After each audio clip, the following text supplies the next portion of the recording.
اما بعد فاعوذ باللہ من الشیطان الرجیم بسم اللہ الرحمن الرحیم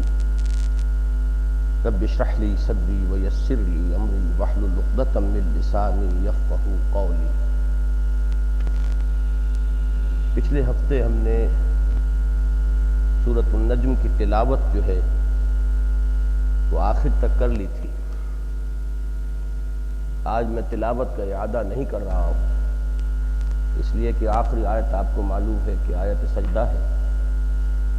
اب انشاءاللہ درس میں ہم وہاں پہنچ جائیں گے۔ آج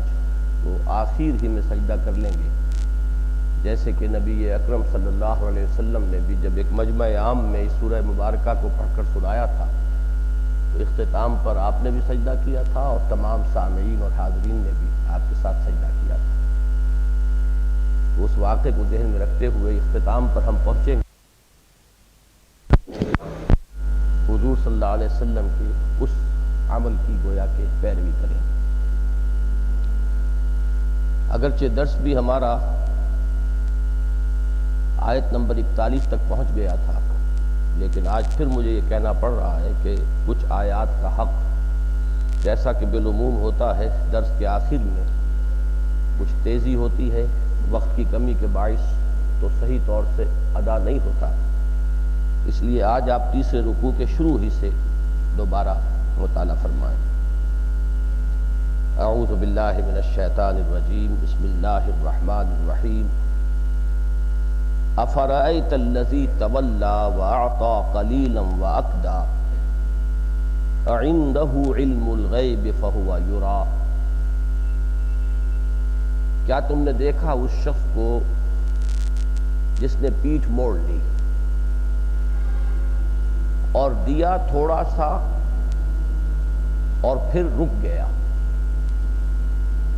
کیا اس کے پاس غیب کا علم ہے جسے وہ دیکھ رہا ہو؟ ان آیات کے بارے میں عرض کر چکا ہوں کہ اکثر مفسرین نے تو یہاں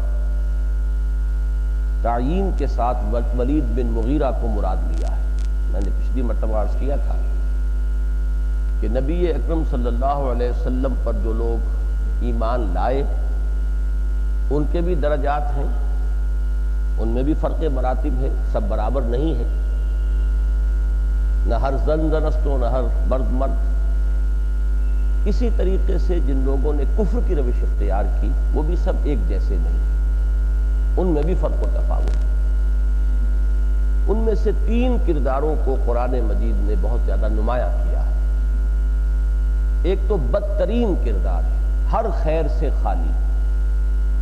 وہ ابو لہب کا کردار ہے۔ دوسرا کردار ہے ایک ایسے شخص کا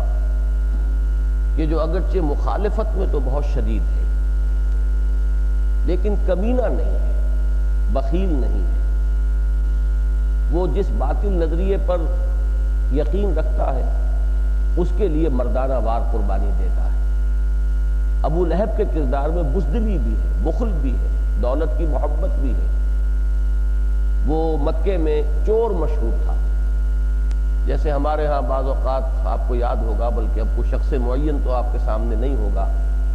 کہ کسی وزیر کے بارے میں مشہور ہو گیا تھا چینی چور۔ اسی طریقے سے وہ مکے کے معاشرے میں مشہور تھا کہ اس نے جو حرم کا بیت المال تھا، جو خزانہ تھا بیت اللہ کا، اس میں سے ایک غزال زرنی چرا لیا تھا، اور یہ بات مکے کے ایک ایک شخص کی زبان پر تھی۔ تو کردار کے اعتبار سے انتہائی پست اور پھر مخالفت میں انتہائی شدید۔ تو یہ گویا کہ ظلمات بعضھا فوق بعض،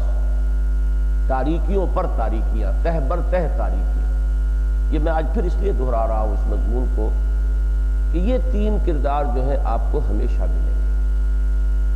انسانی زندگی میں، انسانی معاشرے میں۔ جو سابقہ پیش آتا ہے، جو گوشت اور پوست کے بنے ہوئے انسان ہیں وہ یقیناً کسی نہ کسی کیٹیگری میں فال کرتے ہیں۔ تو ایک کیٹیگری یہ ہے، ظلمات بعضھا فوق بعض کے الفاظ جو سورہ نور میں آئے ہیں، گویا کہ یہ اس کی ایک مثال ہے۔ دوسرا کردار ابو جہل کا، جیسا کہ میں نے عرض کیا، وہ مخالفت میں شدید تھا، لیکن یہ کہ اس کے اندر وہ دناعت اور وہ کمینگی نہیں تھی۔ سامنے سے وار کرنے والا، کھل کر مقابلہ کرنے والا، للکار کر حملہ کرنے والا،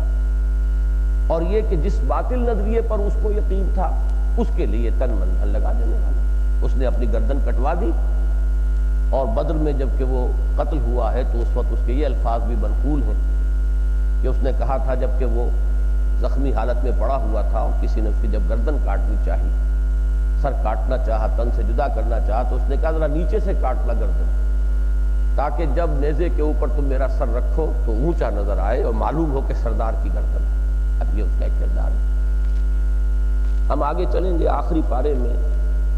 سورہ علق جو ہے اس میں اس کے کردار کو قرآن مجید نے پورے تفصیل کے ساتھ اس پر بحث کی. ایک تیسرا کردار ہے بین بین. یہ وہ لوگ ہیں کہ جو اگرچہ اسلام میں نہیں آئے لیکن دل سے قائل ہو گئے تھے کہ بات صحیح ہے، اور دوسرے یہ کہ چاہتے یہ تھے کہ کسی طرح کو مصالحت ہو جائے.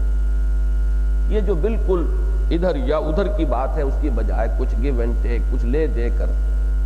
کچھ معاہدہ ہو جائے تاکہ ہماری چودراہٹیں محفوظ رہیں، ہماری سیادتیں برقرار رہیں، کوئی اس کے اندر جو ہے ہمیں نقصان نہ اٹھانا پڑے.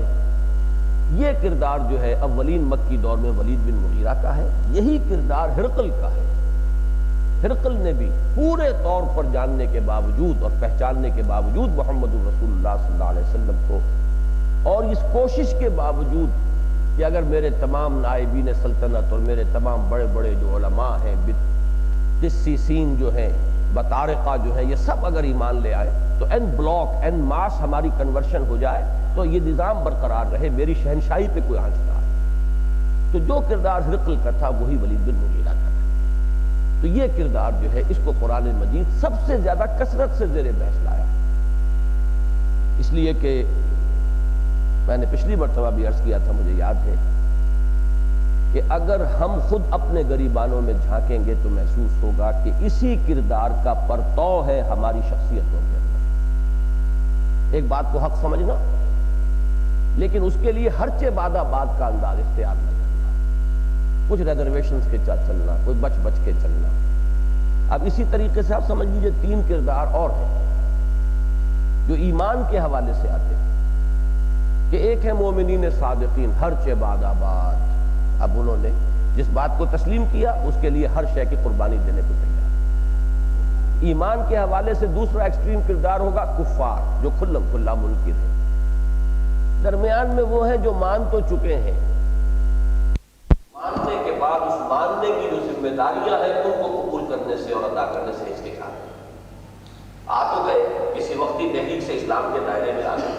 کلمہ پڑھ لیا، اشہد ان لا الہ الا اللہ واشہد ان محمد رسول اللہ، اور کوئی بددیانتی بھی نہیں تھی، دھوکے کی نیت بھی نہیں تھی، لیکن یہ کہ انہیں پورے طور سے شعور نہیں تھا. وہ جو اقبال نے کہا ہے کہ یہ شہادت کا الفت میں قدم رکھنا ہے. لوگ آسان سمجھتے ہیں مسلمان ہونا، تو کچھ لوگ جو آسان سمجھ کر مسلمان ہو گئے جب انہیں یہ محسوس ہوا کہ نہ تو قدم قدم پر مطالبے ہیں، قدم قدم پر آزمائشیں ہیں، اب اللہ کی راہ میں نکلو، جان ہتھیلی پر رکھو، میدان میں آؤ، اب اللہ کی راہ میں خرچ کرو. اب یہ مطالبے ان پر جب شاخ گزرتے تھے تو یہ وہ لوگ ہیں کہ جو دائرۂ اسلام میں آ گئے لیکن ہے مذبذب، وہ چل نہیں پا رہے. ان کے لیے اصطلاح جو ہے وہ منافقین. اب اگر میں نے یہ تین کردار اور وہ تین کردار ان تینوں کو جمع کر لیے تو معلوم کیا ہوا کہ کہنے کو تو چار ہمارے سامنے کردار آ جائیں گے جب ہم انہیں جمع کریں گے. مومنین صادقین، یوں کہیے اصحاب الیمین، چونکہ یہ میرا داخلہ ہاتھ ادھر تھا. ایک کھلم کھلا منافق کافر، کھلم کھلا دشمن، سامنے سے حملہ کرنے والا. بیچ میں ہے یہ مذبذبین بین ذالک. لیکن مذبذبین بین ذالک کی ایک تقسیم ہو جاتی ہے، ایک لکیر جو کھینچی ہوئی ہے اسلام کے اندر یا اسلام کے باہر. تو مذبذبین جو اسلام کے اندر ہیں وہ منافقین ہیں، اور مذبذبین جو اسلام میں داخل ہی نہیں ہوئے یہ متربصین. اب چار اصطلاحات آپ کے سامنے آئے. مومنین صادقین، اعلانیہ کا کفار، اور یہ درمیانی کردار ایک ہی ہے، اس میں کوئی فرق نہیں ہے. صرف ایک لیگل جو ہے ان کا عنوان، اس کا فرق ہے.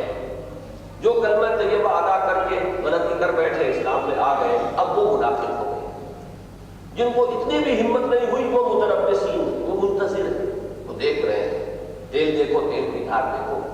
اونٹ کس کروٹ بیٹھتا ہے، جب خطرات نہ رہیں گے تب آ جائیں گے، اور ہماری سیادتوں اور چودراہٹوں کو اگر کوئی خطرہ لاحق نہ ہو تو تسلیم کر لیں گے۔ تو اگرچہ وہ قانونی اسلام کا پالا جو ہے وہ انہیں تقسیم کر رہا ہے دو میں، لیکن حقیقت کے اعتبار سے یہ کردار ہے، یہ کردار ہے کہ جو سب سے زیادہ عام کردار ہے۔ تاریخ میں ہمیشہ آپ کو ملے گا کسی بھی انقلابی دعوت پر اس طرح لبیک کہنے والے کہ تن من دھن سے حاضر ہے کہ آپ کو ہمیشہ اقلیت ہے، بہت تھوڑے لوگ ٹوٹل کمٹمنٹ کے ساتھ، ٹوٹل ڈیووشن کے ساتھ، پورے طور پر اپنے آپ کو پلیج کر کے کہ اب ہمارا سب کچھ ہر باد آباد باغ کشتی درآمد آفتے، یہ لوگ ہمیشہ بہت کم کم کام، اکثر لوگ وہی ہوتے ہیں جیسے جیسے دعوت آگے بڑھتی ہے کچھ قائل ہو گئے، کچھ آ بھی گئے، لیکن پورے طور سے تیار نہیں آنے کو، جیسے کہ سورہ بقرہ کے شروع میں کہلوایا گیا وَإِذَا قِيلَ لَهُمْ آمِنُوا كَمَا آمَنَ النَّاسُ، جب ان سے کہا جاتا ہے کہ ایمان لاؤ جیسے کہ دوسرے لوگ ایمان لائے ہیں، جیسے ابوبکر ایمان لائے، عمر ایمان لائے، حمزہ ایمان لائے، علی ایمان لائے، ایسے بھلے آدمیوں کی طرح ایمان لاؤ۔ تو ان کا جواب کیا ہوتا تھا؟ قَالُوا أَنُؤْمِنُ كَمَا آمَنَ السُّفَهَاءُ، کیا ہم اس طرح ایمان لائے جیسے یہ بیوقوف لوگ ایمان لائے؟ یہ تو ناسمجھ ہے، بیوقوف ہے، انہیں اپنے خیر کی فکر نہیں، اپنے شر کی فکر نہیں، اپنے نفع کا خیال نہیں، نقصان کا خیال نہیں، یہ تو بالکل فینیٹکس ہو گئے ہیں، دیوانے ہو گئے ہیں، مجنون ہو گئے ہیں۔ تو ہم بہرحال ایسے مجنونانہ انداز کے اندر دائیں بائیں دیکھے بغیر اپنے تحفظات کو بالکل بالائے طاق رکھ کر ہم آگے بڑھنے کو تیار نہیں۔ تو ان کے نزدیک وہ لوگ بیوقوف تھے۔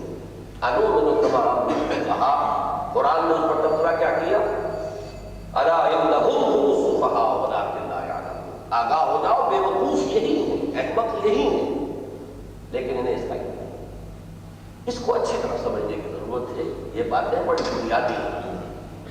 اب یہاں جو ہے جیسا کہ میں نے عرض کیا، ولید بن مغیرہ کے ذمن میں چونکہ ایک واقعہ ہے، اکثر مفسرین نے لیا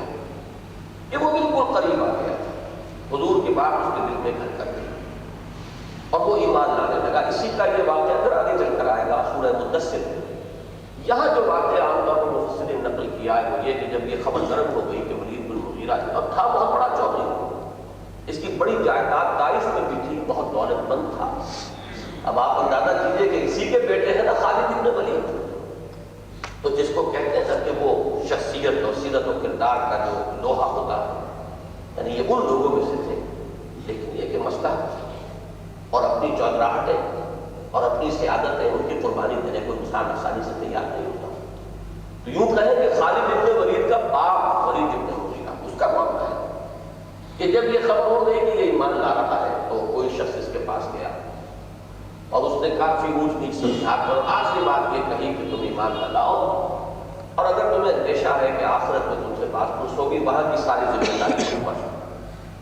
البتہ سودا بازی یہ بھی ہوئی کہ اتنے پیسے تمہیں مجھے دینے پڑیں گے، وہاں کا سارا عذاب تمہارے حصے کا بھی میں چھین۔ اس نے بھی وعدہ کر لیا، اس میں سے بھی کوئی انسٹالمنٹس نہیں، اور پھر وہ پیسہ جو ہے پیسے کی محبت وہ تھی، تو اس سے کچھ ان آیات کے ساتھ ایک ظاہری لفظی جو ہے ایک ربط قائم ہوتا ہے۔ افرأیت الذی تولی، تولا کیا ہے؟ اس نے پیچھ موڑ دی، جو یہاں تک پہنچ گیا تھا کہ قسمت کی خوبی دیکھیے ٹوٹی کہاں کمند دو چار ہاتھ جب کے جب امام رہ گیا۔ ارأیت الذی تولی، کیا تم نے دیکھا اس شخص کو اور کیا اس حالت پر جو مڑ گیا، واپس چلا گیا، پیچھ موڑ کر چلا گیا۔ وَأَعْطَىٰ قَلِيلًا وَأَكْدَىٰ، اب آتا کے دونوں ترجمے کیے گئے، ایک تو یہ کہ اعطاء سے مراد کیا ہے؟ مال دینا، سبمٹ کر دینا، آئی سبمٹ، گرانٹڈ، میں نے آپ کو یہ بات تسلیم کری، تسلیم کرنے کے معنی کوئی نہیں۔ تو آتا قلیل و اقدا، کچھ مانا لیکن پھر رک گیا۔ اقدا کا لفظ آتا ہے عرب لغت میں کہ اگر کوئی شگڑا کھود رہا ہو تو آرام سے وہ کھودتا چلا جا رہا ہے، لیکن کہیں آگے چٹان آ گئی اور اس کا پھاوڑا جا کر اس پر رک گیا، اور چٹان کو توڑنا ممکن نہ رہا تو وہی اس کا عمل رک گیا۔ تو کچھ بڑھنا کسی کام میں اور پھر کسی وجہ سے رک گیا، یہ ہے اقدا، رک گیا۔ اور اسی کے ساتھ ایک ربط قائم کرتے ہیں کہ اس نے کچھ پیسے بھی جو طے ہوا تھا اس شخص سے کہ آخرت کا بوجھ وہ سنبھال لے گا، تو اس کی بھی کچھ انسٹالمنٹ دی اور پھر وہ بھی اعنده علم الغیب فهو یرا، کیا اس کے پاس غیب کا علم ہے کہ وہ دیکھ رہا ہو؟ یعنی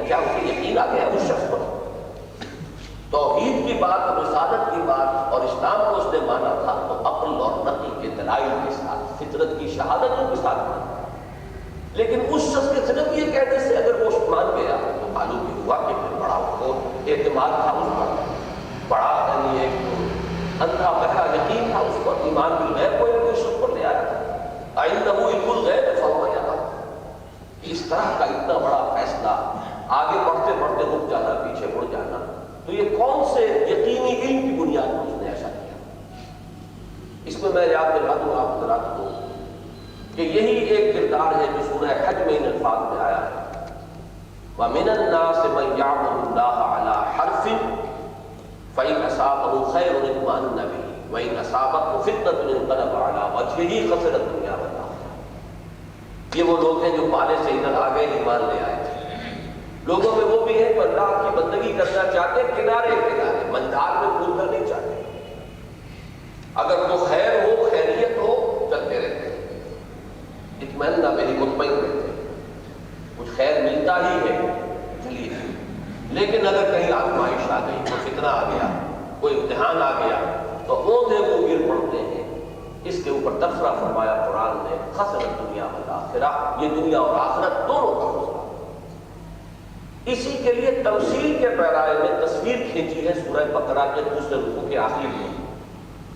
او کصیب من السماء فیہ ظلمات ورعد وبرق یجعلون اصابعهم فی آذانہم من الصواعق حذر الموت واللہ محیط بالکافرین یکاد البرق یخطف ابصارهم کلما اضاء لهم مشوا فیہ واذا اظلم علیہم قاموا ولو شاء اللہ لذهب بسمعهم وابصارهم ان اللہ علی کل شیء قدیر۔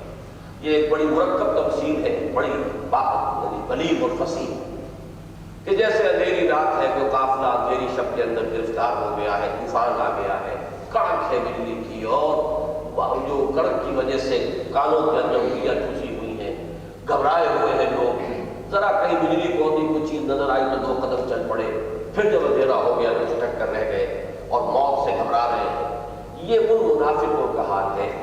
کہ جب تو کچھ آسائش ہے، کوئی امتحان نہیں، کوئی ابتلا نہیں، تو چلتے رہتے ہیں۔ ہم بھی مسلمان ہیں، ہم بھی ایمان لائے، پہلی صف میں کھڑے ہوں گے نماز کے اندر، اس لیے کہ کوئی اندیشہ نہیں، نماز پڑھنے میں کوئی جان کا خطرہ نہیں، لیکن جہاں کہیں آ گیا مرحلہ آزمائش کا، امتحان کا، کھڑے رہ جاتے ہیں، چھٹک کر کھڑے رہ جاتے ہیں، اسے چلا نہیں جاتا۔ یہ وہ نقشہ جو ہے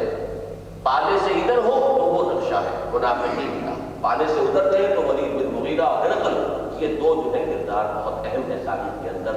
کہ جو اصلاً دو کردار ایک ہی ہے، صرف یہ ہے کہ قانونی اعتبار سے شکلیں دو ہیں۔ ام لم ينبأ بما فی صحف موسیٰ، کیا اس کو خبر نہیں پہنچی، وہ مطلع نہیں ہوا اس چیز پر کہ جو موسیٰ کے صحیفوں میں تھی، وہ ابراہیم اور ابراہیم کے صحیفوں میں تھی۔ یہ صحف کا مضاف ہے، ابراہیم بھی ہے اور موسیٰ بھی ہے، دونوں مضاف ہیں، موسیٰ کے صحیفوں میں اور ابراہیم کے صحیفوں میں۔ البتہ ابراہیم کے ساتھ علیہ السلام مزید ان کا ایک مدح کے طور پر الفاظ آئے، الذی وفا و ابراہیم الذی وفا،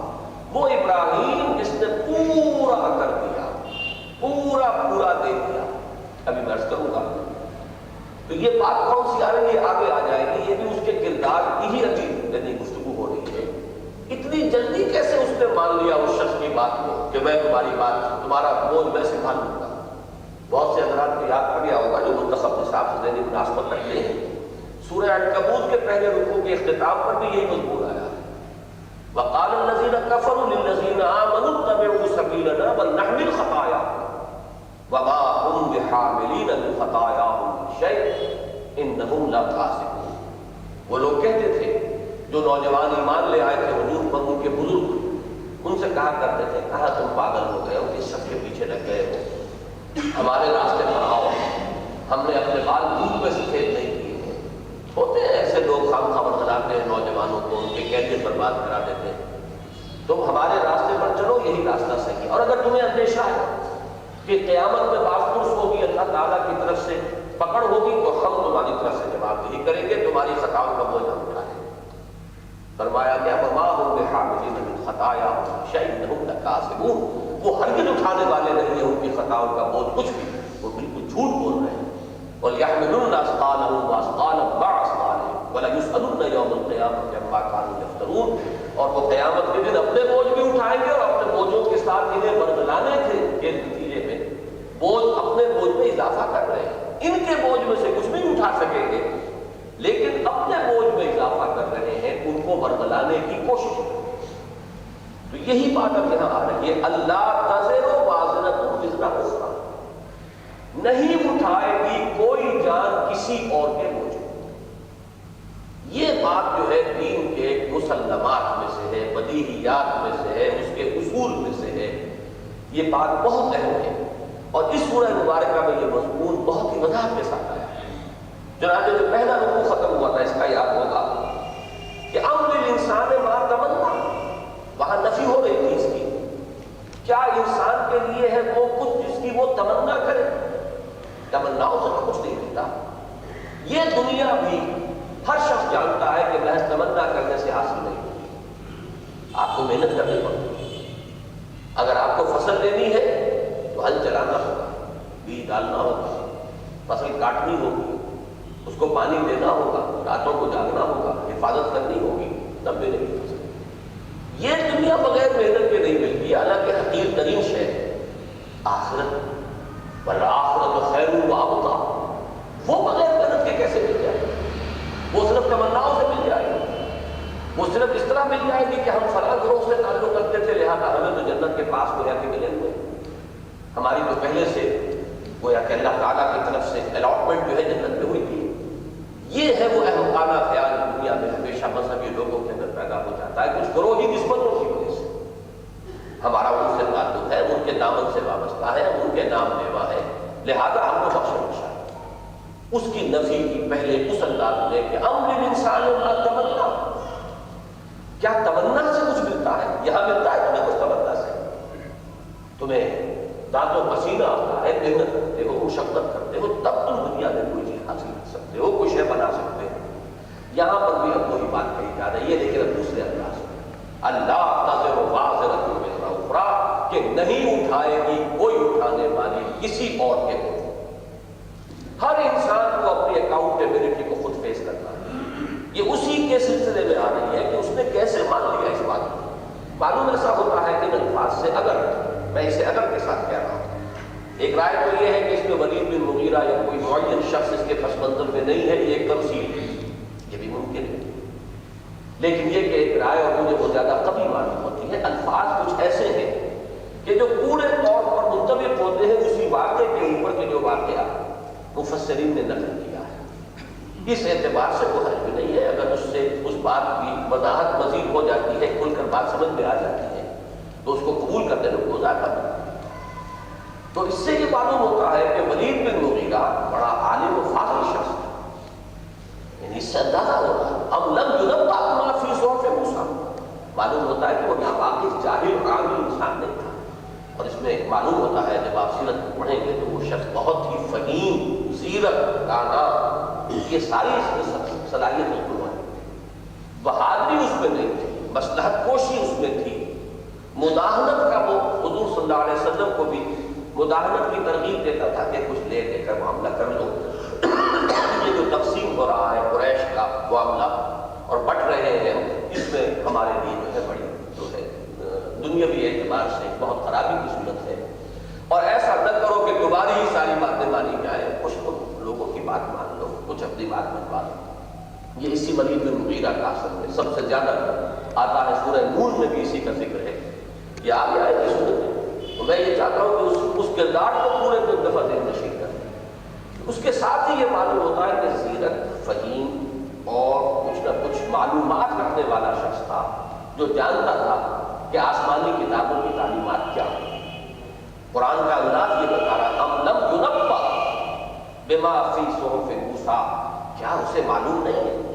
یہ در حقیقت یہ جو استفہام تقریری کہلاتا ہے, کسی چیز کو موقف کرنے کے لیے سوالیہ انداز. کیا تمہیں معلوم نہیں ہے؟ اس کا مطلب ہے تمہیں معلوم ہے, خوب معلوم, تم جانتے ہو. کیا تمہارے علم میں یہ بات نہیں ہے؟ اور اس کا کہنے کا اصل مقصد کیا ہوگا, تم اچھی طرح جانتے ہو, تمہارے علم میں. تو یہ وہی استفہام تقریری ہے, ایک چیز کو کی تاکید کے لیے سوالیہ انداز اختیار کرتے ہیں. اب لم ينبأ بما فی صحف موسیٰ, کیا اسے علم نہیں ہے جو کچھ کے موسیٰ کے صحیفوں میں تھا,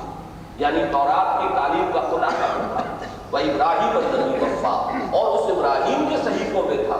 جس نے کہ ہر شے پوری پوری ادا کر دی۔ ایک بات تو میں پچھلی مرتبہ بیان کر چکا ہوں کہ جہاں تک صحف موسیٰ کا تعلق ہے اس میں تو کوئی اشکال نہیں، سب مانتے ہیں تورات ہے، موجودہ جو اولڈ ٹیسٹمنٹ ہے اس کی پہلی 5 کتابیں وہ جو بھی شکل ہے محرف شدہ صورت میں، لیکن اس میں بہت سی باتیں درست بھی ہیں، کچھ چیزیں غلط بھی ہیں، لیکن وہ ہے ان کو بکس آف موسیز کے جو صحف موسیٰ، لیکن صحف ابراہیم کہاں؟ اور یہ بات مؤکد ہو جاتی ہے کہ آخری پارے میں سورۃ الاعلیٰ کے اختتام پر بھی یہی آیت آئی ہے، ان ھذا لفی الصحف الاولیٰ صحف ابراہیم،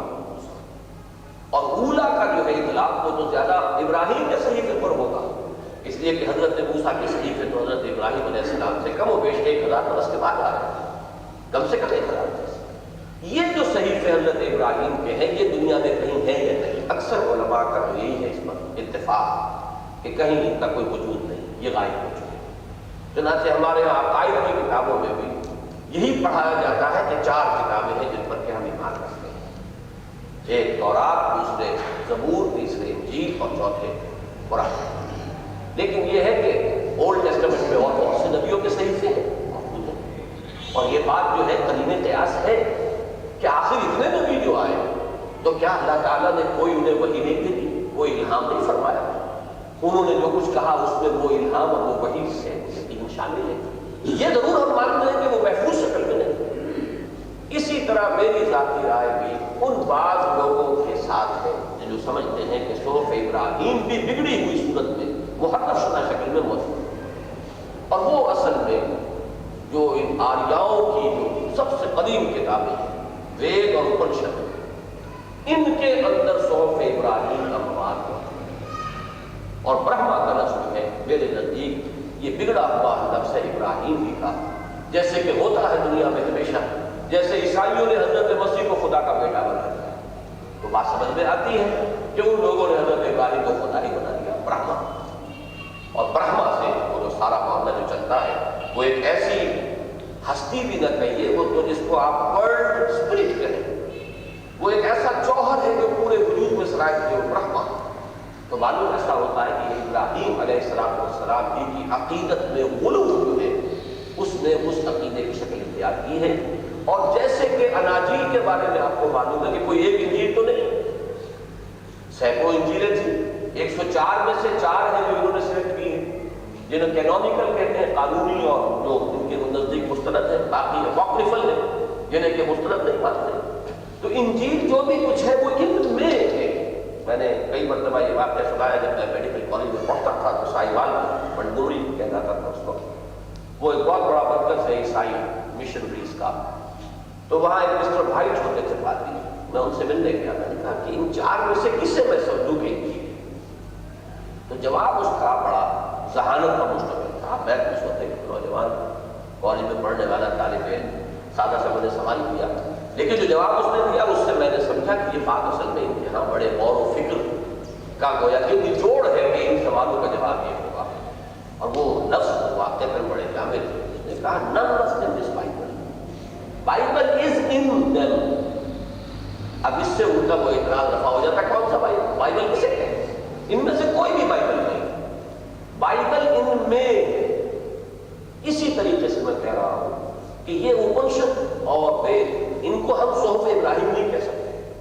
لیکن صحف ابراہیم کی تعلیم بگڑی ہوئی شکل میں وہ ان کے اندر ہوتی۔ یہ ایک گمان ہے، قیاس کے درجے میں ہے، لیکن اس کے بہت سے شواہد ہیں، اس وقت نہیں ہے کہ میں تفصیل سے انہیں بیان کر سکتا۔ وفا کے لفظ پر غور کیجیے، یہ بھی بہت اہم لفظ ہے، اس لیے کہ قادیانیوں نے یہ جو وفا اور وفا اور توفیہ اور ایفا اور توفا، یہ جو بہت سے مصدر بنتے ہیں اس سے، ان سے عام مسلمانوں کی ناواقفیت سے فائدہ اٹھایا، اور اسی وجہ سے عام آدمی جو ہے ان کی دلیلوں کے آگے چپ ہو جاتا ہے۔ حضرت مسیح علیہ السلام کے بارے میں آیا نا، انی متوفیک ورافعک الیک، اب انی متوفیک عام آدمی کہے گا بھائی وہ متوفی کون ہوتا ہے؟ ہم کہتے ہیں نا متوفی فوت ہو جاتا ہے، فوت ہو گیا مر گیا، بات سے بھی ختم ہو گئی، مسیح تو فوت ہو گئے، وفات ہو گئی، میں تجھے وفات دینے والا ہوں۔ تو اس لفظ کو سمجھنا چاہیے صحیح ثلاثی مجلد میں جب آتا ہے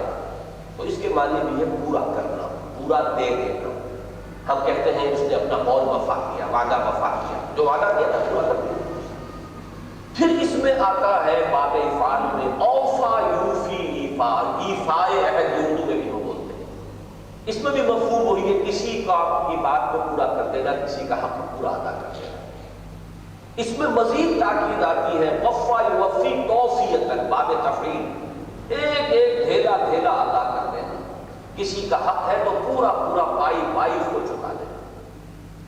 اب اس سے دو الفاظ اور بنے گے، ایک توفا یا توفی، اس کے معنی پورا پورا لے لینا، وصول کر لینا، اور استوفا یستوفی، اس کے معنی ہو گئے وہ بھی پورا پورا لے لینا۔ اب آپ یہ کہ عربی زبان میں یہ بالکل الف بے تے ہے، لیکن ظاہر بات ہے کہ لوگ واقف نہیں،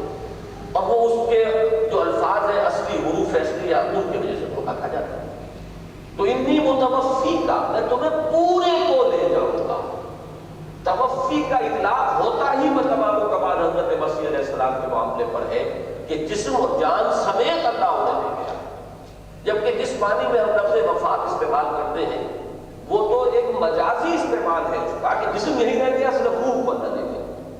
لے گیا، لیکن کس چیز کو؟ صرف روح کو یا جان کو، جسم یہی رہ گیا۔ حضرت مسیح کے معاملے میں جو صحیح عقیدہ ہے اور جو احادیث صریحہ سے ثابت ہے، صحیحہ جو کہ صحیح ہے کی احادیث سے ان سے ثابت ہے، وہ یہ ہے کہ وہ پورے اٹھا لیے گئے ہیں بجسد شریف، اپنے جسم و جان سے۔ یہاں وہ لفظ آیا ہے وفا یوفی توفیۃ، پورا پورا دے دینا۔ ابراہیم الذی وفا، اللہ کا پورا حق ادا کر دیا، اللہ کے ہر تقاضے کو پورے طور پر سر انجام دیا، اللہ کے ہر مطالبے کے آگے سر تسلیم کم کر دیا، جسے سورہ بقرہ میں کہا گیا ہے اذ قال له ربه اسلم قال اسلمت لرب العالمین۔ جب جب بھی اس سے اس کے رب نے کہا کہ سر تسلیم خم کرو، اس نے کہا سر تسلیم خم، جو حکم دیا بس وہ چشم اس کو پورا کر۔ تو یہ حضرت ابراہیم کی وہ شان ہے جو سورہ بقرہ میں آئی ہے اس عظیم الفاظ میں، وَإِذِ ابْتَلَىٰ إِبْرَاهِيمَ رَبُّهُ بِكَلِمَاتٍ فَأَتَمَّهُنَّ قَالَ إِنِّي جَاعِلُكَ لِلنَّاسِ إِمَامًا۔ یاد کرو جب کہ ابراہیم کو اس کے رب نے بڑے بڑی باتوں میں آزمایا، بڑے بڑے امتحان دیے، اس سے بڑا امتحان کیا ہوگا؟ اکلوتا بیٹا 87 برس کی عمر میں دعائیں مانگ مانگ کر لیا، اب وہ 13 برس کا ہوا ہے۔ فلما بلغ معه السعي قال، اب آپ اور کیجئے، جبکہ بازو بن جاتا ہے بیٹا کچھ نہ کچھ دنیاوی معاملات کے اندر بھاگ دوڑ میں، لما بلغ معه السعي، اس وقت اسے حکم دیا جا رہا ہوں سے ذبح کرو، اور وہ بوڑھا 100 برس کا بوڑھا اس کے سامنے، اس حکم کے سامنے بھی سر تسلیم خم کیے ہوئے، تو اس سے آگے کوئی امتحان نہیں۔ تو تمام امتحانات میں پورا اترا،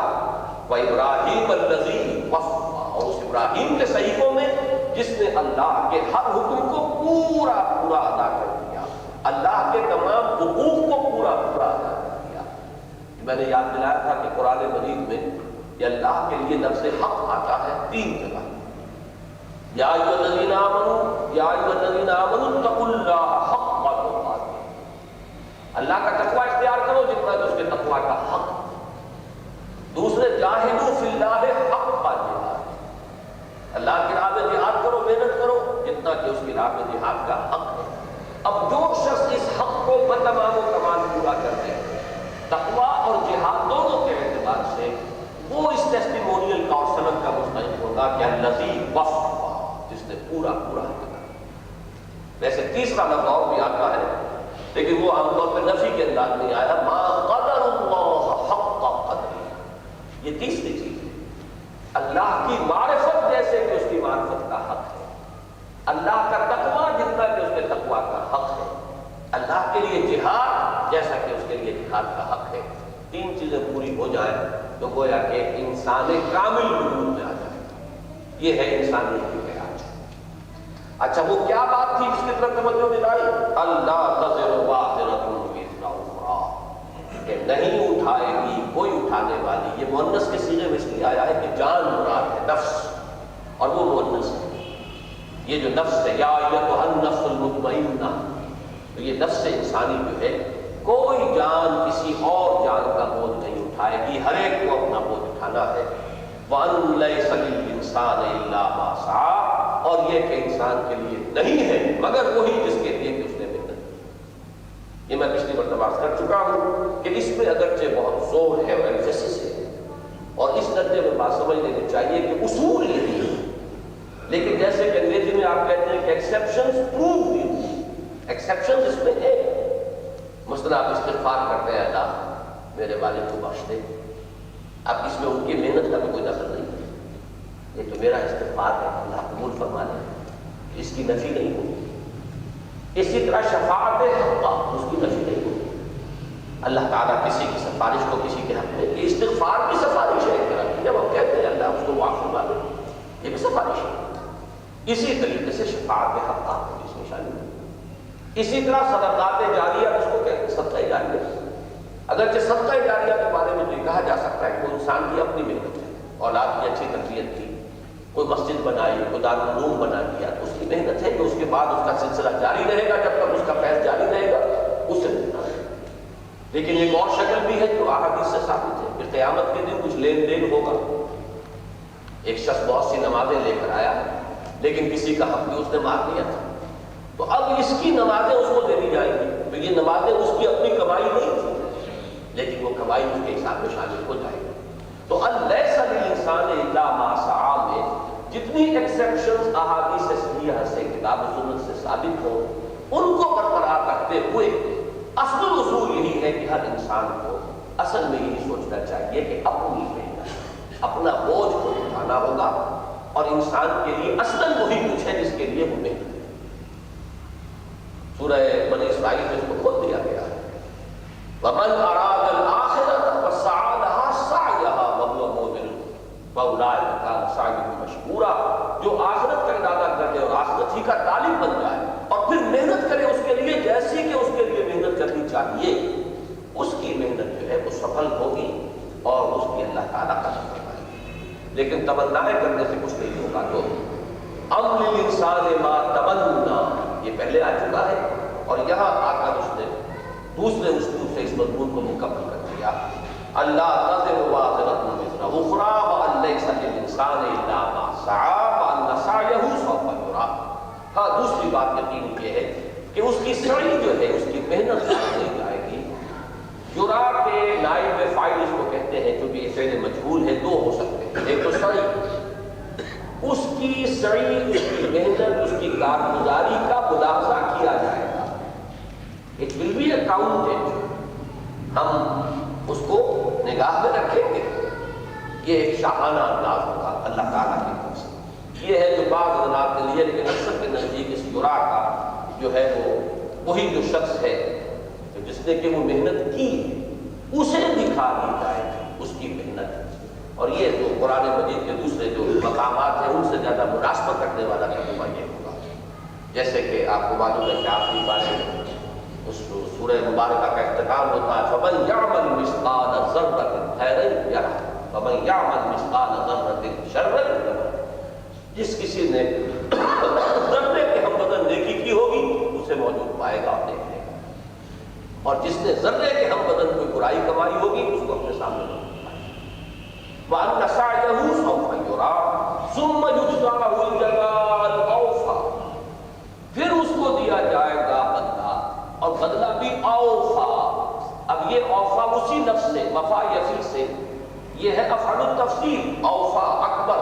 اصغر اس پر ہے، اوفا سب سے کامل، سب سے بڑا، سب سے پورا پورا، یعنی پورے ہونے میں کامل ترین شکل میں اس کو بدلا کرتا ہے۔ اس بدلے میں بھی، اس میں ڈیبٹ کریڈٹ بھی ہے، اس میں نیکیوں اور بدیوں کا ایک موازنہ بھی ہے، موازین کا معاملہ بھی ہے، وہ تمام چیزیں بھی موجود رہیں گی۔ یہ نہیں ہے کہ جو بھی بدی آپ نے کی اس کا لازماً آپ کو بدلہ مل جائے گا۔ اللہ ہمارا معاف فرمانے والا بھی ہے۔ اللہ تعالیٰ آپ کی کسی بدی کے لیے اس دنیا ہی میں آپ پر شفقت فرمائے اور کوئی دنیاوی تکلیف آپ کو پہنچا کر اس کا کفارہ کر لے، قبول فرما لے، اس کا بھی امکان ہے۔ لیکن ظاہر بات ہے اکاؤنٹ فارم تو ہوئی ہے نا وہ چیز۔ اللہ تعالیٰ نے اپنی مغفرت سے، اپنی شان غفاری سے بخش دیا ہو، اللہ تعالیٰ نے اپنے کسی مقرب بارگاہ یا کسی انسان یا کسی فرشتے کی کو اس کے حق میں سفارش کی اجازت دے دی ہو اور اس سے اس کی وہ گناہ جو ہے اس کی معافی ہو جائے، ان کی نفی نہیں ہوگی، لیکن یہ ہے کہ اصول یہی رہے گا کہ انسان کا عمل ہے اور عمل کا یہ رہے گا اصل الاصول۔ اس کی جو فاؤنڈیشن ہے اس کو ڈسٹرب کیے بغیر جو چیز جہاں جہاں پر ہے کتاب و سنت کے اندر اس کو اس کے مقام پر رکھنا، اس کی نفی نہ کرنا، یہ دوسری انتہا ہو جائے گی۔ اس لیے کہ ہمارے لیے دلیل تو کتاب و سنت ہی ہے، کتاب و سنت میں جو چیز آ رہی ہے اس کی نفی نہیں کریں گے۔ ہم اپنے کسی جذبے میں آ کر، کسی انتہا پسندی میں آ کر کسی بات کی نفی کر دیں کہ جو کتاب و سنت سے ثابت ہو رہی ہے، یہ تو ہم خود اپنے اوپر ظلم کریں۔ لیکن یہ پورا مضمون جو ہے اس کی اصل روح جو ہے اس کو سامنے رکھنا چاہیے۔ اصل شے انسان کی محنت ہے، کمائی ہے، اور اصل الرسول بدلہ ہے، وہ یوم الدین ہے، جزا و سزا کا دن، مالک یوم الدین، جزا و سزا کے دن کا مالک اور مختار مطلق ہے۔ ثم یجزاہ الجزاء الاوفی وان الی ربک المنتہی۔ ایک بات میں چاہتا تھا کہ توجہ دلاؤں، اس سورہ مبارکہ میں دو چیزیں اسلوب کے اعتبار سے قابل توجہ ہیں۔ پہلی تو یہ کہ یہ جو آخری صورتیں، آخری حصے کی صورتیں ہیں قرآن مجید کی، زمانہ نزول کے اعتبار سے یہ ابتدائی زمانے کی صورتیں ہیں۔ ترتیب مصحف میں یہ قرآن مجید کے آخری حصے ہیں۔ ان میں آیتیں چھوٹی چھوٹی ہیں، بہاؤ تیز ہے، ردم جو ہے بہت نمایاں ہے، لیکن یہ جان لیجئے کہ لغت کے اعتبار سے اور نحو کے اعتبار سے یہی مشکل ترین صورت ہے۔ ان میں بعض الفاظ ایسے ہیں جن کے بارے میں بڑی لمبی چوڑی تحقیق کے بعد بھی کوئی حتمی اور آخری بات کہنا کسی کے لیے آج تک ممکن نہیں ہوا ہے۔